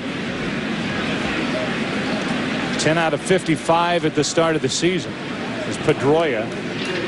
He's been a .375 hitter from the 7th inning on, but he has lifted for Hinsky. Our Pepsi Clutch performance of the game. Pepsi is the official soft drink of Major League Baseball. To this point, for sure, Kei Igawa out of the bullpen had lost his spot in the rotation. Igawa took over and went 6+ innings. So far, no runs, responsible for the 2 on, 2 hits, 4 walks, and 6 strikeouts. Be sure to watch for the Pepsi Clutch Performer of the game each week on Fox's Saturday Game of the Week. 2 on, 1 out for Hinsky, former Toronto Blue Jay.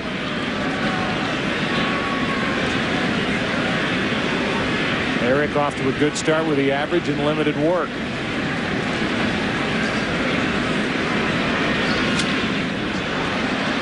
Late on that cut at a 95-mile-an-hour pitch. This bullpen for New York, no bullpen has had anybody appear across baseball in more than 14 games. Joe Torre has called on Proctor for 14. Luis Vizcaíno for 14. Mike Myers for 14, and Bruney is in his 13th game. While the Yankees play, they're 22nd overall.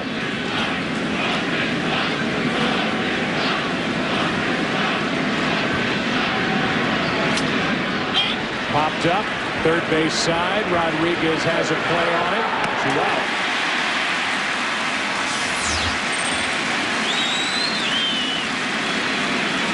There are some departments that are so easy to understand, and that's one of them, what you just mentioned. Hinske once again not getting around on the fastball from Bruney. I mean, with your starters failing as much as the Yankees have failed this year, it would stand to reason that the bullpen is going to see much more duty, and that has been the case. Like it or not, if you're a Yankee fan, that's been the case for the first month of the season.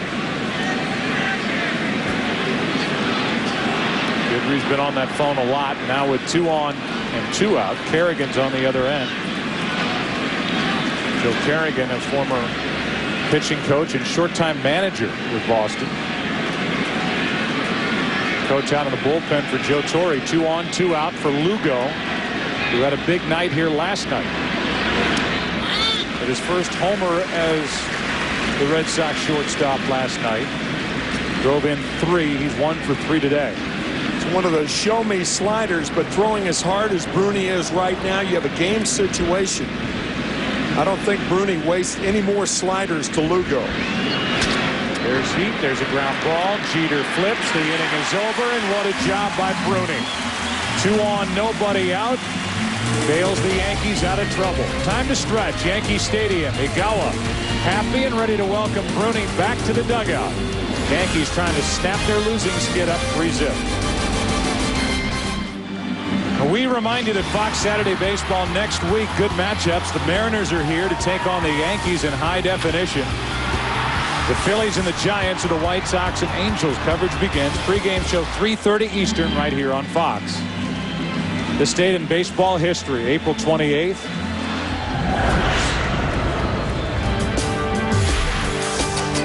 First career home run for the great Frank Robinson. First of 586. Yankees for the 4th time replacing Hall of Famer Yogi Berra.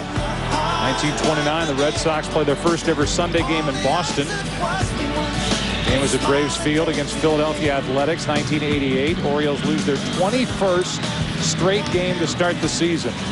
Worst start in Major League history. In 1989, Yankees' Ricky Henderson set the Major League record with his 36th home run to lead off a game. Some huge news was released yesterday, and we'll get Ken involved, and Tim will talk about it. A former clubhouse attendant for the Mets, as you look at J.C. Romero, the lefty taking over, who worked for the Mets between 1985 and 1995, by the name of Kirk Radomski. They called him Murdoch in the clubhouse. Admitted to providing anabolic steroids, HGH, and amphetamines to dozens of current and former Major League Baseball players. Faces 25 years. He's guilty. That's already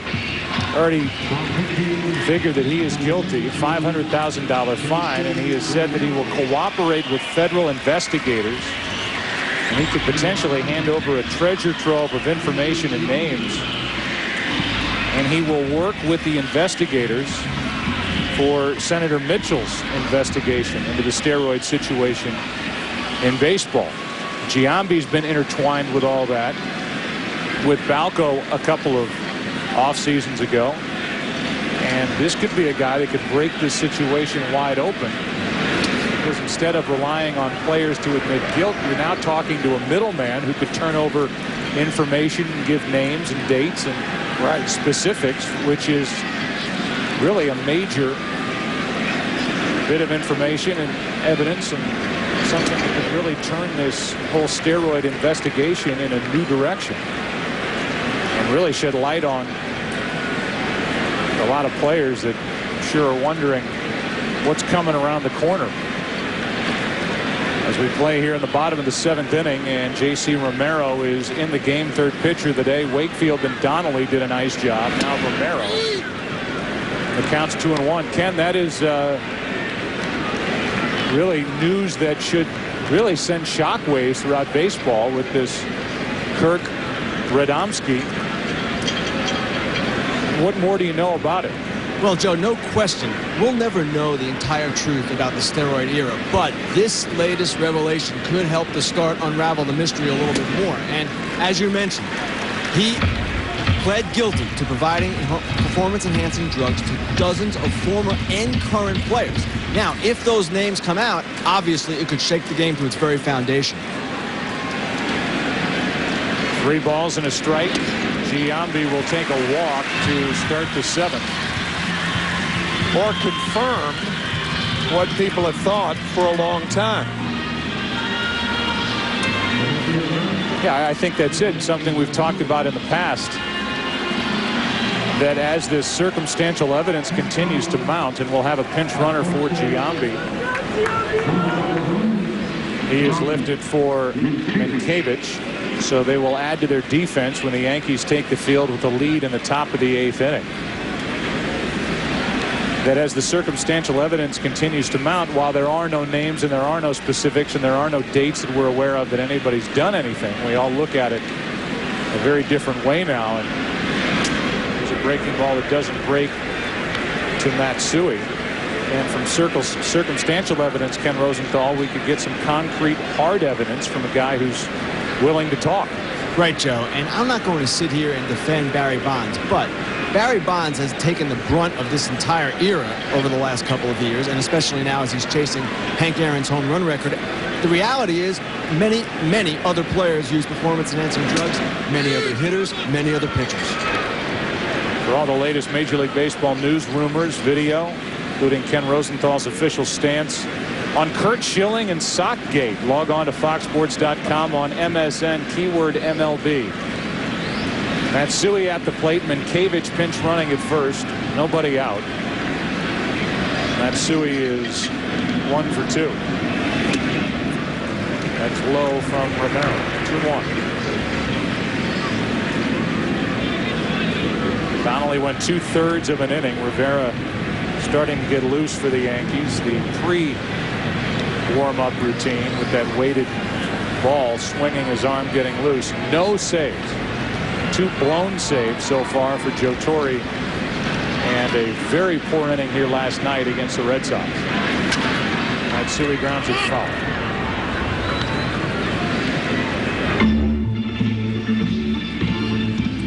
Mankiewicz will head back to first. Donnelly, by the way, in the 2/3 allowed no runs, 1 hit, 1 walk.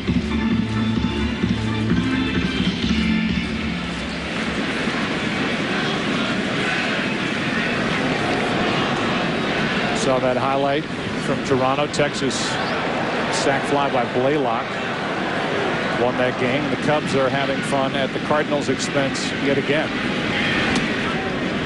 Won last night after the Cardinals swept, or rather won a 3-game series, 2-1 last weekend at Wrigley. Full count now on Matsui.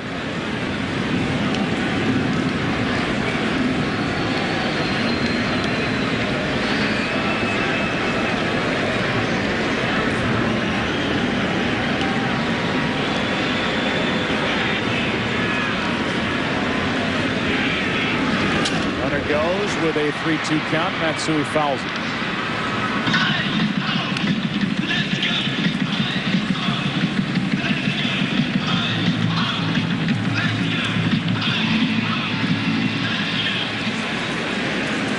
More action for the Yankees out in their bullpen. Looks like Farnsworth getting loose. It is Kyle Farnsworth, a hard-throwing right-hander who is cranking it up. We're in the bottom of the 7th inning. 1 on, nobody out. Matsui back to Romero, even with the runner going. They get the lead man safe at first as Euclid can't dig it out. 1 on, 1 out. Yeah, they get the lead man, but should have had a double play. That delay on Romero, throwing it to second base, being too deliberate, taking his time. That gives Mankiewicz a chance to get down on top of Lugo to break it up. Just a soft toss to second base. And you got to uncork that. And Mankiewicz having a chance to get down and take Lugo out of the play, causing the poor throw. So the Sox get one, but should have had two. Now Posada, who's driven into, scored two of the 3 runs for the Yankees. 2-run shot back in the 4th, scored after a leadoff walk and a ground rule double by Cabrera in the 6th.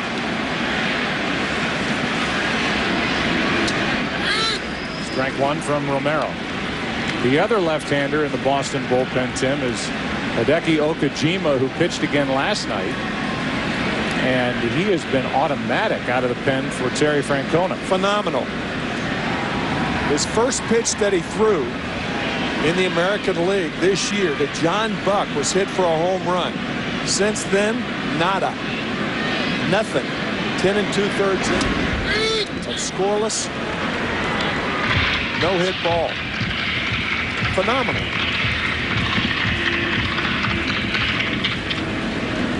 The Red Sox also have Pinheiro out there, who they were toying with when Papelbon was starting in spring training as maybe being the closer. Timlin, who was also on that list. Papelbon, who is the closer. They'll get Tavares back down there whenever Lester returns to the rotation. That's a good bullpen.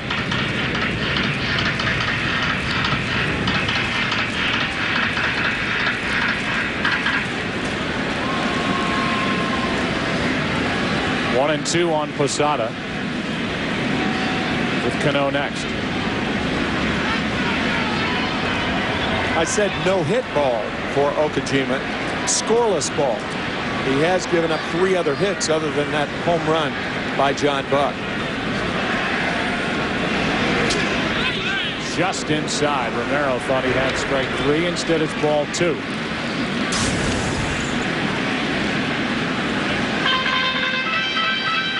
If you're going to miss just off a plate with 2 strikes, that more than any other area is the best place to miss. 2 strikes is the best time to jam a hitter.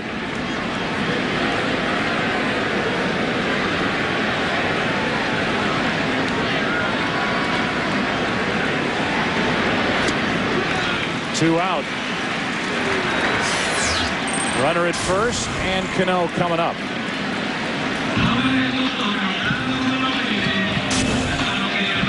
This could be a very big day for the Yankees, as we touched on earlier, in that guy who basically started this game, Igawa, has been pushed to the bullpen, and some even speculated that their $46 million investment might have to go back to the minor leagues or go to the minor leagues.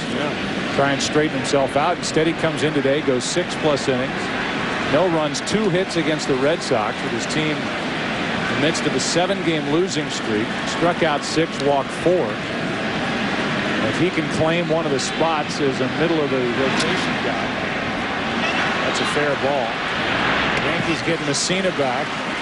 They have Wong, their ace, back, and Pettit starting to shape up a little differently for New York. 3-0, 8th inning, Yankee Stadium. And now this break brought to you by DirecTV. For the most in sports HD, you've got to get DirecTV. Welcome to the DirecTV Game Break, sponsored by DirecTV. For the most sports in HD, you got to get DirecTV. Jeannie Zalasko, along with Mark Grace, Kevin Kennedy. Play nice. All right, the story going into this one, starting pitching, and it still is. Wakefield gives up about 3 runs per game in the Bronx, and that's what he did today. He got out of the first inning with a good knuckleball, strike him out, throw him out. Another one right there. Well, we know he's got a good knuckleball. That's about all he has, Mark. But then Posada, it was up high. What did we say when it's up high? Let it fly. When it's down low, let it go. But the story of the day is Igawa. My goodness, comes in when the starter gets injured. Immediately, Big Papi into the double play. He gets out of that inning by striking out J.D. Drew. And he went on to throw 6 shutout innings. He stuck it to the Boston Red Sox lineup. Carson got knocked out early, literally. All right, extra innings in Toronto. Hank Blaylock sac fly drove in the go-ahead run, top 10. And Justin Verlander roughed up first poor outing of the year. 5 runs, 3 earned, 8 hits. Today at participating clubhouse and team stores and at MLB.com.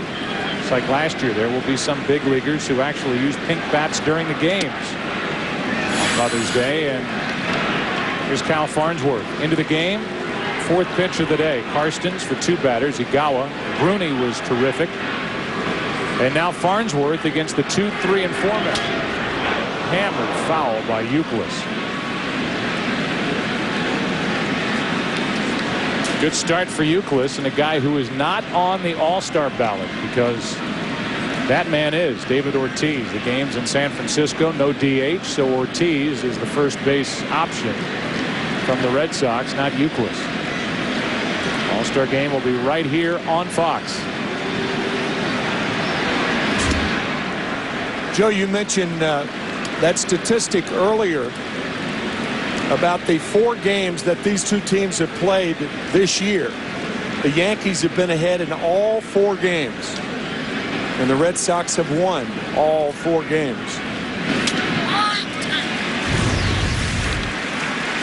April 20th, Yankees led 6-2 in the 8th. That was the first game Friday night when Rivera ended up being hooked for the loss, and then Yankees led 4-2, 3-0 on the 22nd. And then last night 4-2 in the 4th. That is a shot down the left field line. Euclid is on to start the inning. Matsui makes the play and holds Euclid to a single. Good play. But Boston has their leadoff man on. With the thumpers coming up, that's why Euclid thought better of trying to go to second base. If it's a 1-run game, he probably tries it. But when you're trailing by 3, you take the wide turn and stop.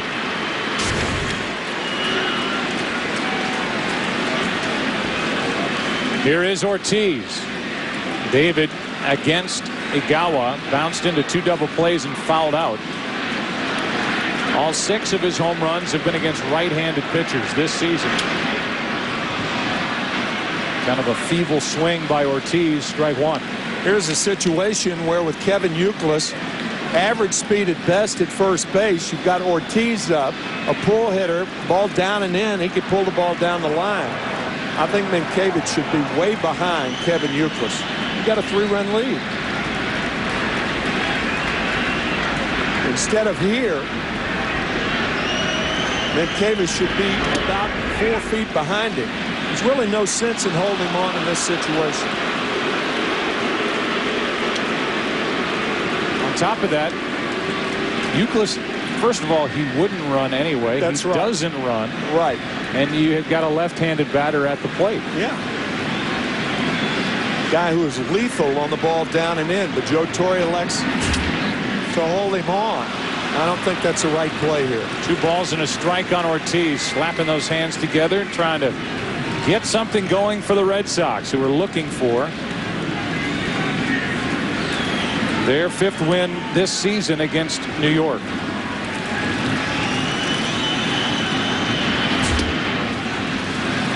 Ball 3 on deck, Ramirez.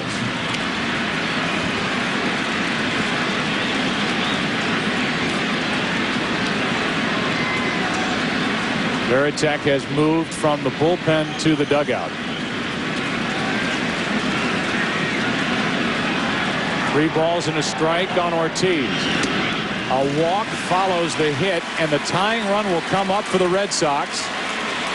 2 on, nobody out, and more frustration for the Yankees with Farnsworth, who was signed to a big deal prior to last year. He's got great stuff,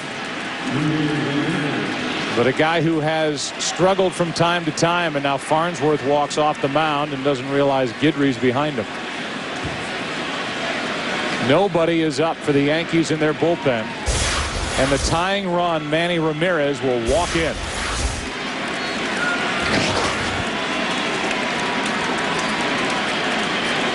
I'm surprised with the left-handed hitting Drew that Hanner Myers aren't up in the bullpen for New York. Yeah, I am too.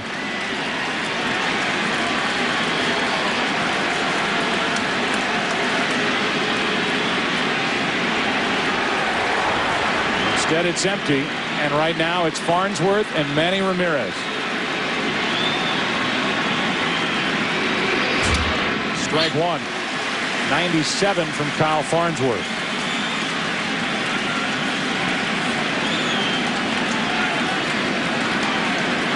That's what Ramirez did last year, .556 against Yankee pitching. Last 31 games against New York, 14 home runs.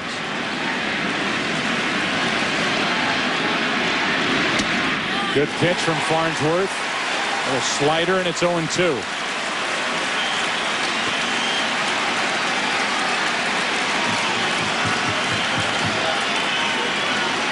Ramirez so far this season is hitting .278 against the Yankees, and Posada goes out and talks to Farnsworth.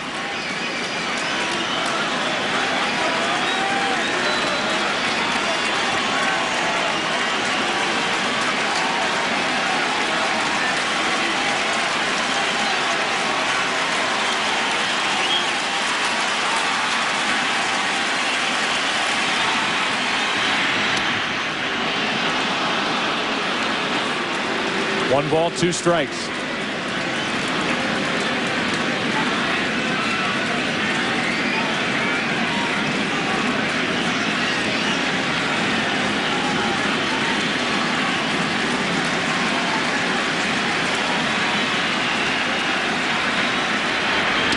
Got him looking, one away.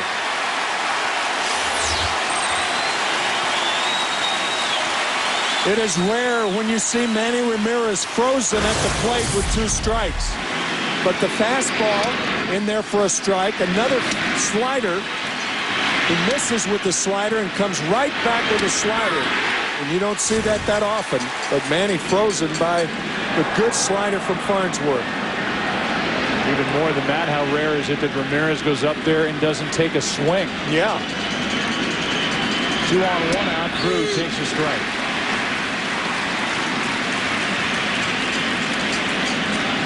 JD has struck out twice, grounded out. Plenty of power. He's hit 2 home runs since joining Boston after opting out of his deal with the Dodgers over the offseason. Broken back. Out at second, and no chance to turn 2. Not hard hit. First and third, 2 away.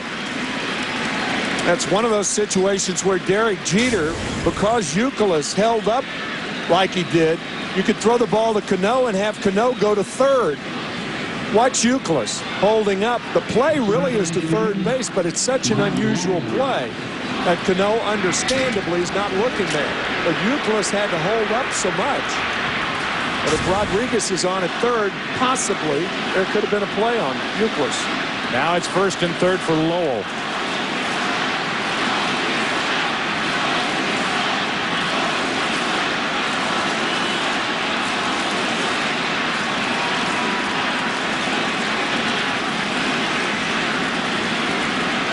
Lowell with 4 home runs, a double in this game, and a 14-game hitting streak alive. He's committed 2 errors in this game, but he is off to a good start with a bat. Came up with the Yankees. Made his name with the Marlins. Slider for a strike.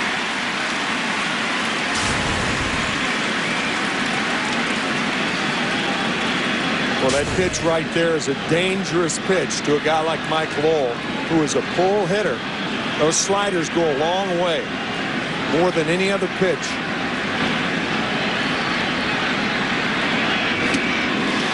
Another strike 2.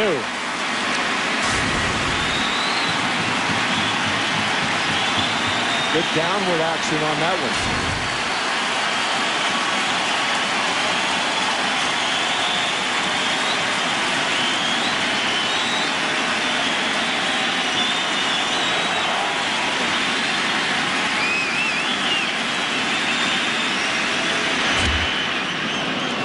Ball 1.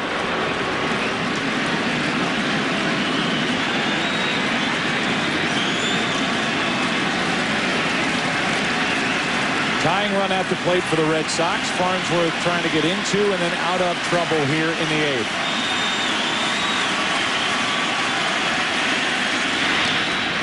Nicely played by Posada. 2-2. He's really improved his work behind the plate, and recently he's done a lot of work with Tony Pena, who's the first base coach, and obviously a long time upper echelon big league catcher with the Pirates and Cardinals. Yeah, hiring Tony Pena has paid big dividends for Posada and the Yankees. Little flare for a base hit. Red Sox are on the board. It's 3-1.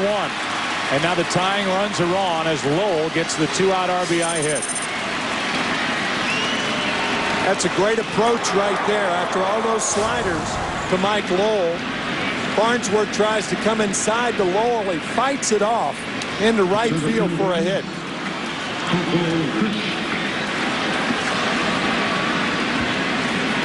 Good work by Lowell. Now it's a 2-run game. Euclid scored. He led off this inning with a hit. Here's Coco Crisp.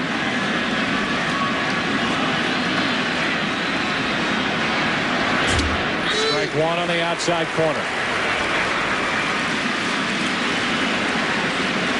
Veritek has come into the on-deck circle with Mirabelli spot next.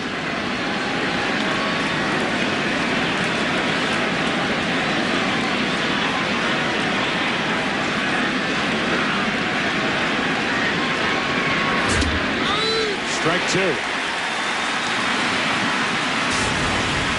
Two good fastballs from Farnsworth on the outside corner.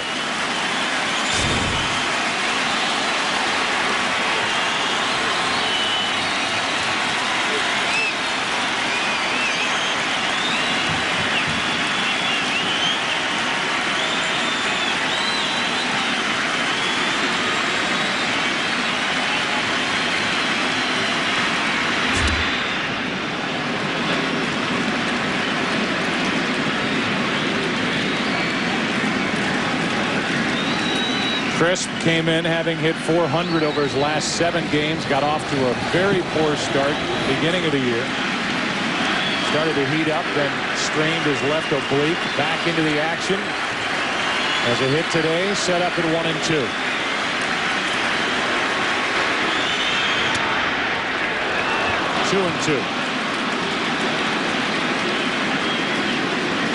The Yankees and Farnsworth do not want to see Veritek step to the plate here in the 8th inning.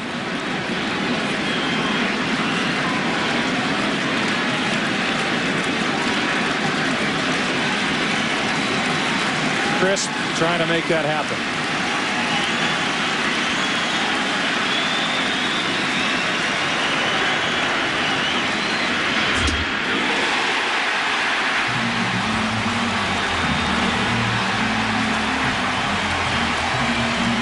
Crisp struck out looking, fired down his bat, his helmet, and Fremming kicked him out of the game.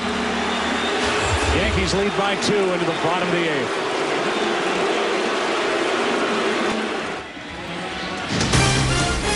Fox Saturday Baseball, sponsored by DirecTV. For the most sports in HD, you've got to get DirecTV. By Miller Lite. For great taste, there's no debate. Miller Lite, always a good call. And by Flomax. Bottom of the 8th inning as Willie Mo Pena takes over in center. Kyle Snyder is on the mound for the Red Sox. Tall, hard-throwing right-hander. Pena in center because Coco Crisp was ejected by Bruce Fremming for his display at the plate after the strikeout. Hey, in fairness to Coco Crisp, those pitches, all 3 of them were within a radius of about 2 inches. They were very, very close. The problem was they were all fastballs away, the strikes to Crisp in that at bat. And the last one appeared to be a little bit more off the plate than the first 2 strikes. Snyder is the 4th pitcher of the day for the Red Sox. And on a breaking ball, he gets Cabrera to hit it to center for Willie Mo Pena, 1 out. Let's take a look at the sequence of the pitches to Coco Crisp. First pitch, fastball, strike. Second pitch, same pitch. Third pitch is high. The 4th pitch is outside. Now look at the 2-2 pitch. In fairness to Crisp, it was farther outside than the other 2. I would agree with that. Farnsworth firing his glove down in the dugout after allowing 1 run, 2 hits and a walk. After the strikeout, Crisp did this. And that's, say what you want about the pitch, but there's no doubt that Crisp, when that happened, was out of the game. Right. Francona came out and talked with Bruce Fleming, but knew that bit of action by Coco Crisp was going to get him ejected. 1-1 is the count on Johnny Damon. 1 out, nobody on. 2-run game. Mirabelli has had a long day back there, catching Wakefield and catching foul tips. This one, I believe, against the ankle. No, the left shin guard at the knee, and it may have nicked his right hand too.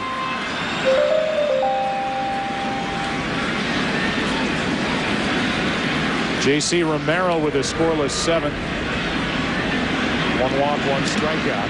The Yankees have it set up, whereas in years past, Tim, it would be automatic.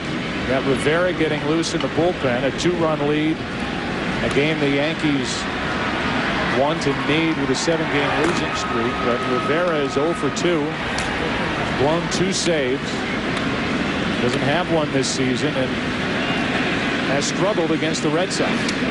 Good pitch from Snyder, 2 out.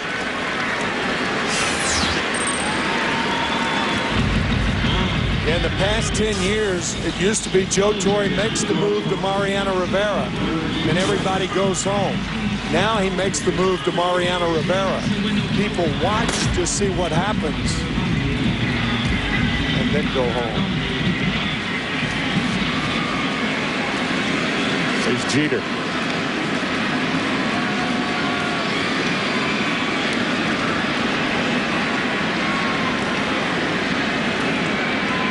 Jeter's been on base 4 times, 2 singles. He's reached on 2 errors by Lowell at third.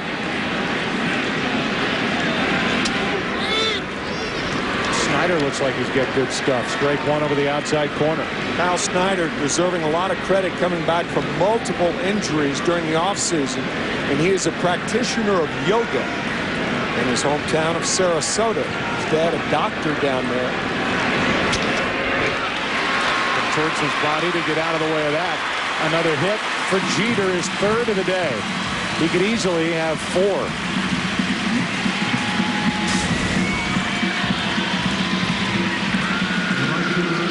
Off the end of the bat, Snyder can't make the play, and neither can Lugo. Now Abreu.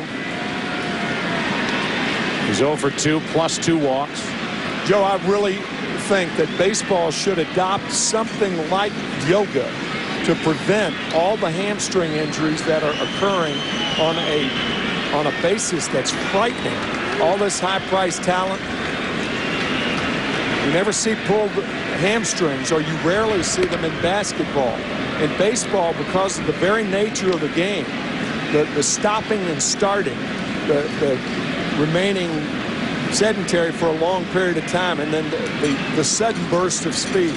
It's an unusual sport that requires unusual conditioning, and I think yoga or something like that would be helpful to a number of players.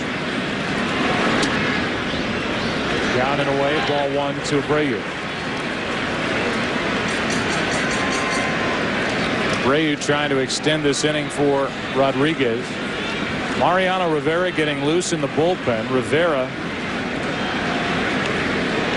has blown 7 save chances against the Red Sox since the 2004 All-Star break. That includes in that 2004 postseason,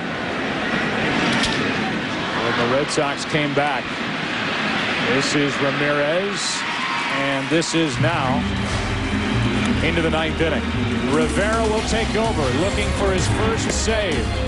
Trying to save it for the Yankees, who have lost 7 straight. They're up 3-1.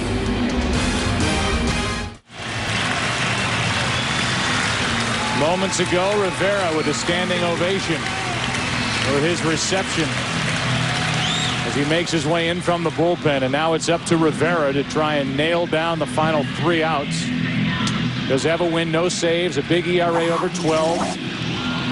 Used infrequently. Last 4 appearances 0-2 with an ERA over 30, trying to get him some work last night. That didn't work out against Boston. When a 1/3 of an inning, Joe Torre came and got him so that he was available today.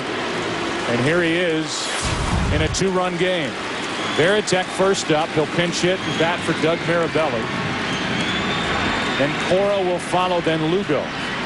And Veritek has proven to be a very difficult out for Rivera, even when Mariano was going well. Veritek, a big hit in that 8th inning in Boston against Rivera. One of his 2 blown saves. Ball 1. Mentioned the 7 blown saves for Rivera since the 2004 All-Star break. They're the career numbers against the Yankee right-hander for the Boston Red Sox captain.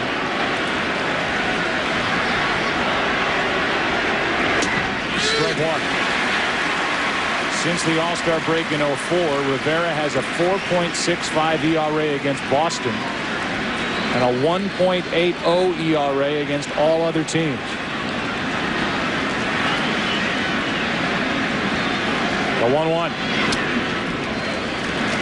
2-1. And Rivera's success has always been measured by how many bats he breaks. And this year, the bat breaking has been way down.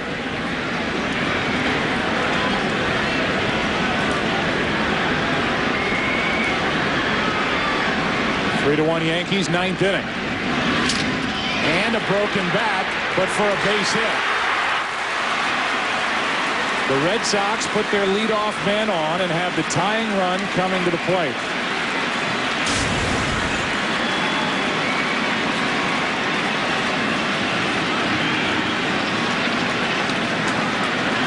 Veritek did break the bat, but the ball found the hole.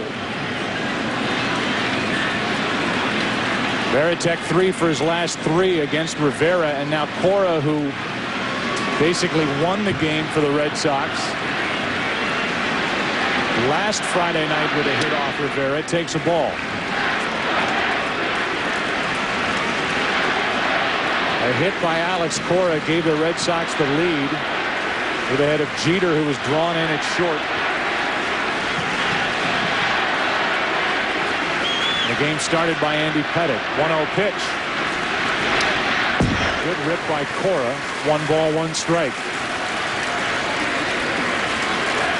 The Red Sox really like Alex Cora. They're giving Dustin Pedroia as much time as they can to get settled in at second base, but if they decide to go the other direction, they're excited with the way Cora has been swinging the bat. 1-2.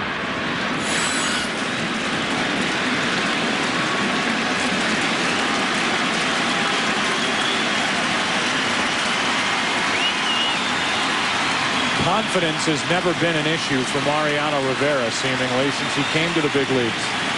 Even when he was setting up for John Wetland. I wonder how confident he is right now with the way things have unfolded so far this season. Still 1-2 on Alex Cora.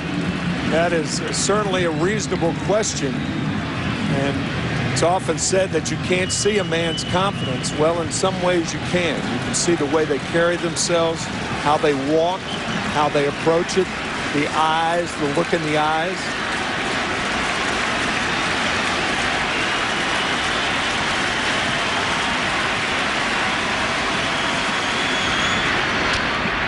Back to Rivera. Out at second, no chance at first. 1 on, 1 out.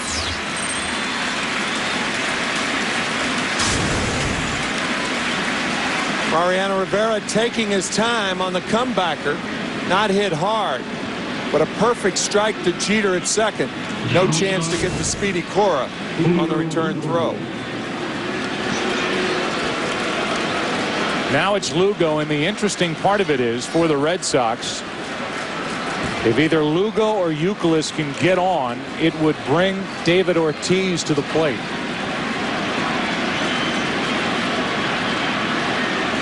Runner at first, 1 away. Strike 1.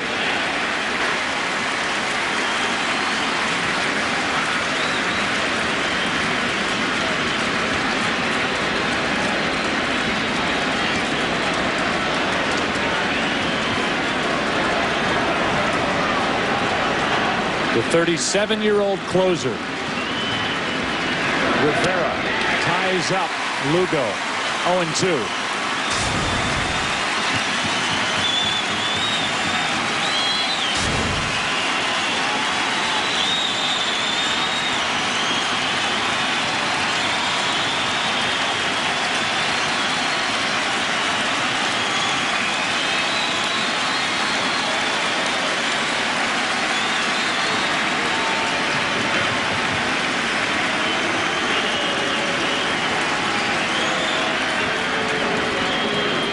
Posada will go out and talk.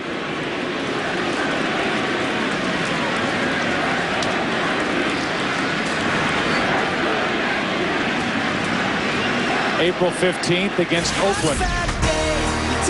Up 2 runs. Scudero just down the line and off the foul pole. 3-run shot. Game over. A's won it. And then last Friday night, a hit by Crisp, a triple. And then Coco Crisp scored on the hit by Cora.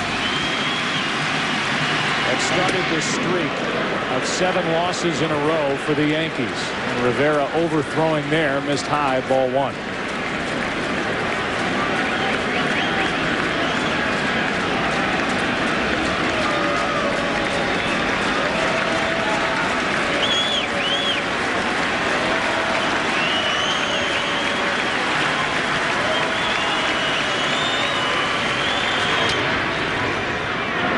It's a foul ball.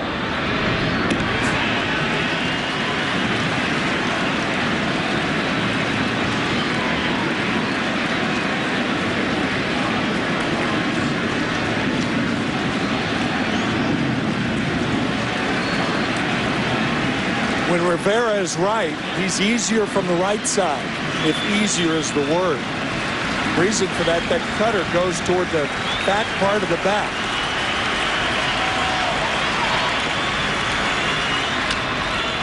Slow chopper, tough play. Rodriguez with a bare hand for the out. 2 away.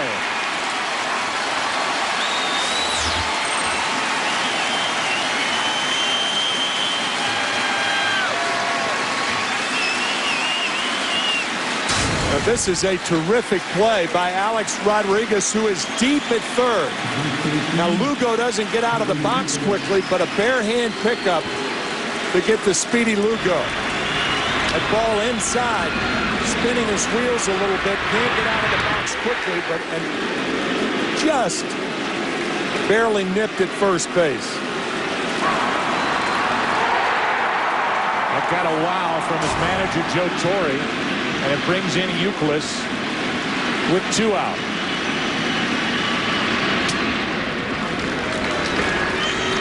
Ball 1 high. On deck is David Ortiz. At the plate is the tying run, Euclid, who's hit 2 home runs.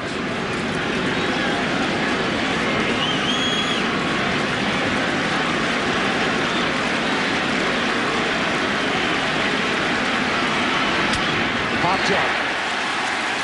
On the infield for Cano. The Yankee losing streak is over.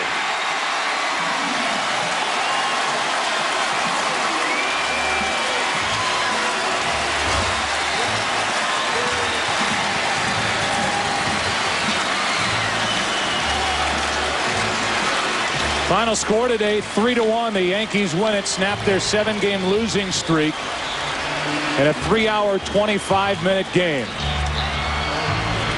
Igawa the winner with 6+ strong innings. The loser, Tim Wakefield. Rivera, his first save on the 28th of April. The Chevrolet player of the game, Jorge Posada, with his 2-run shot, also scored another.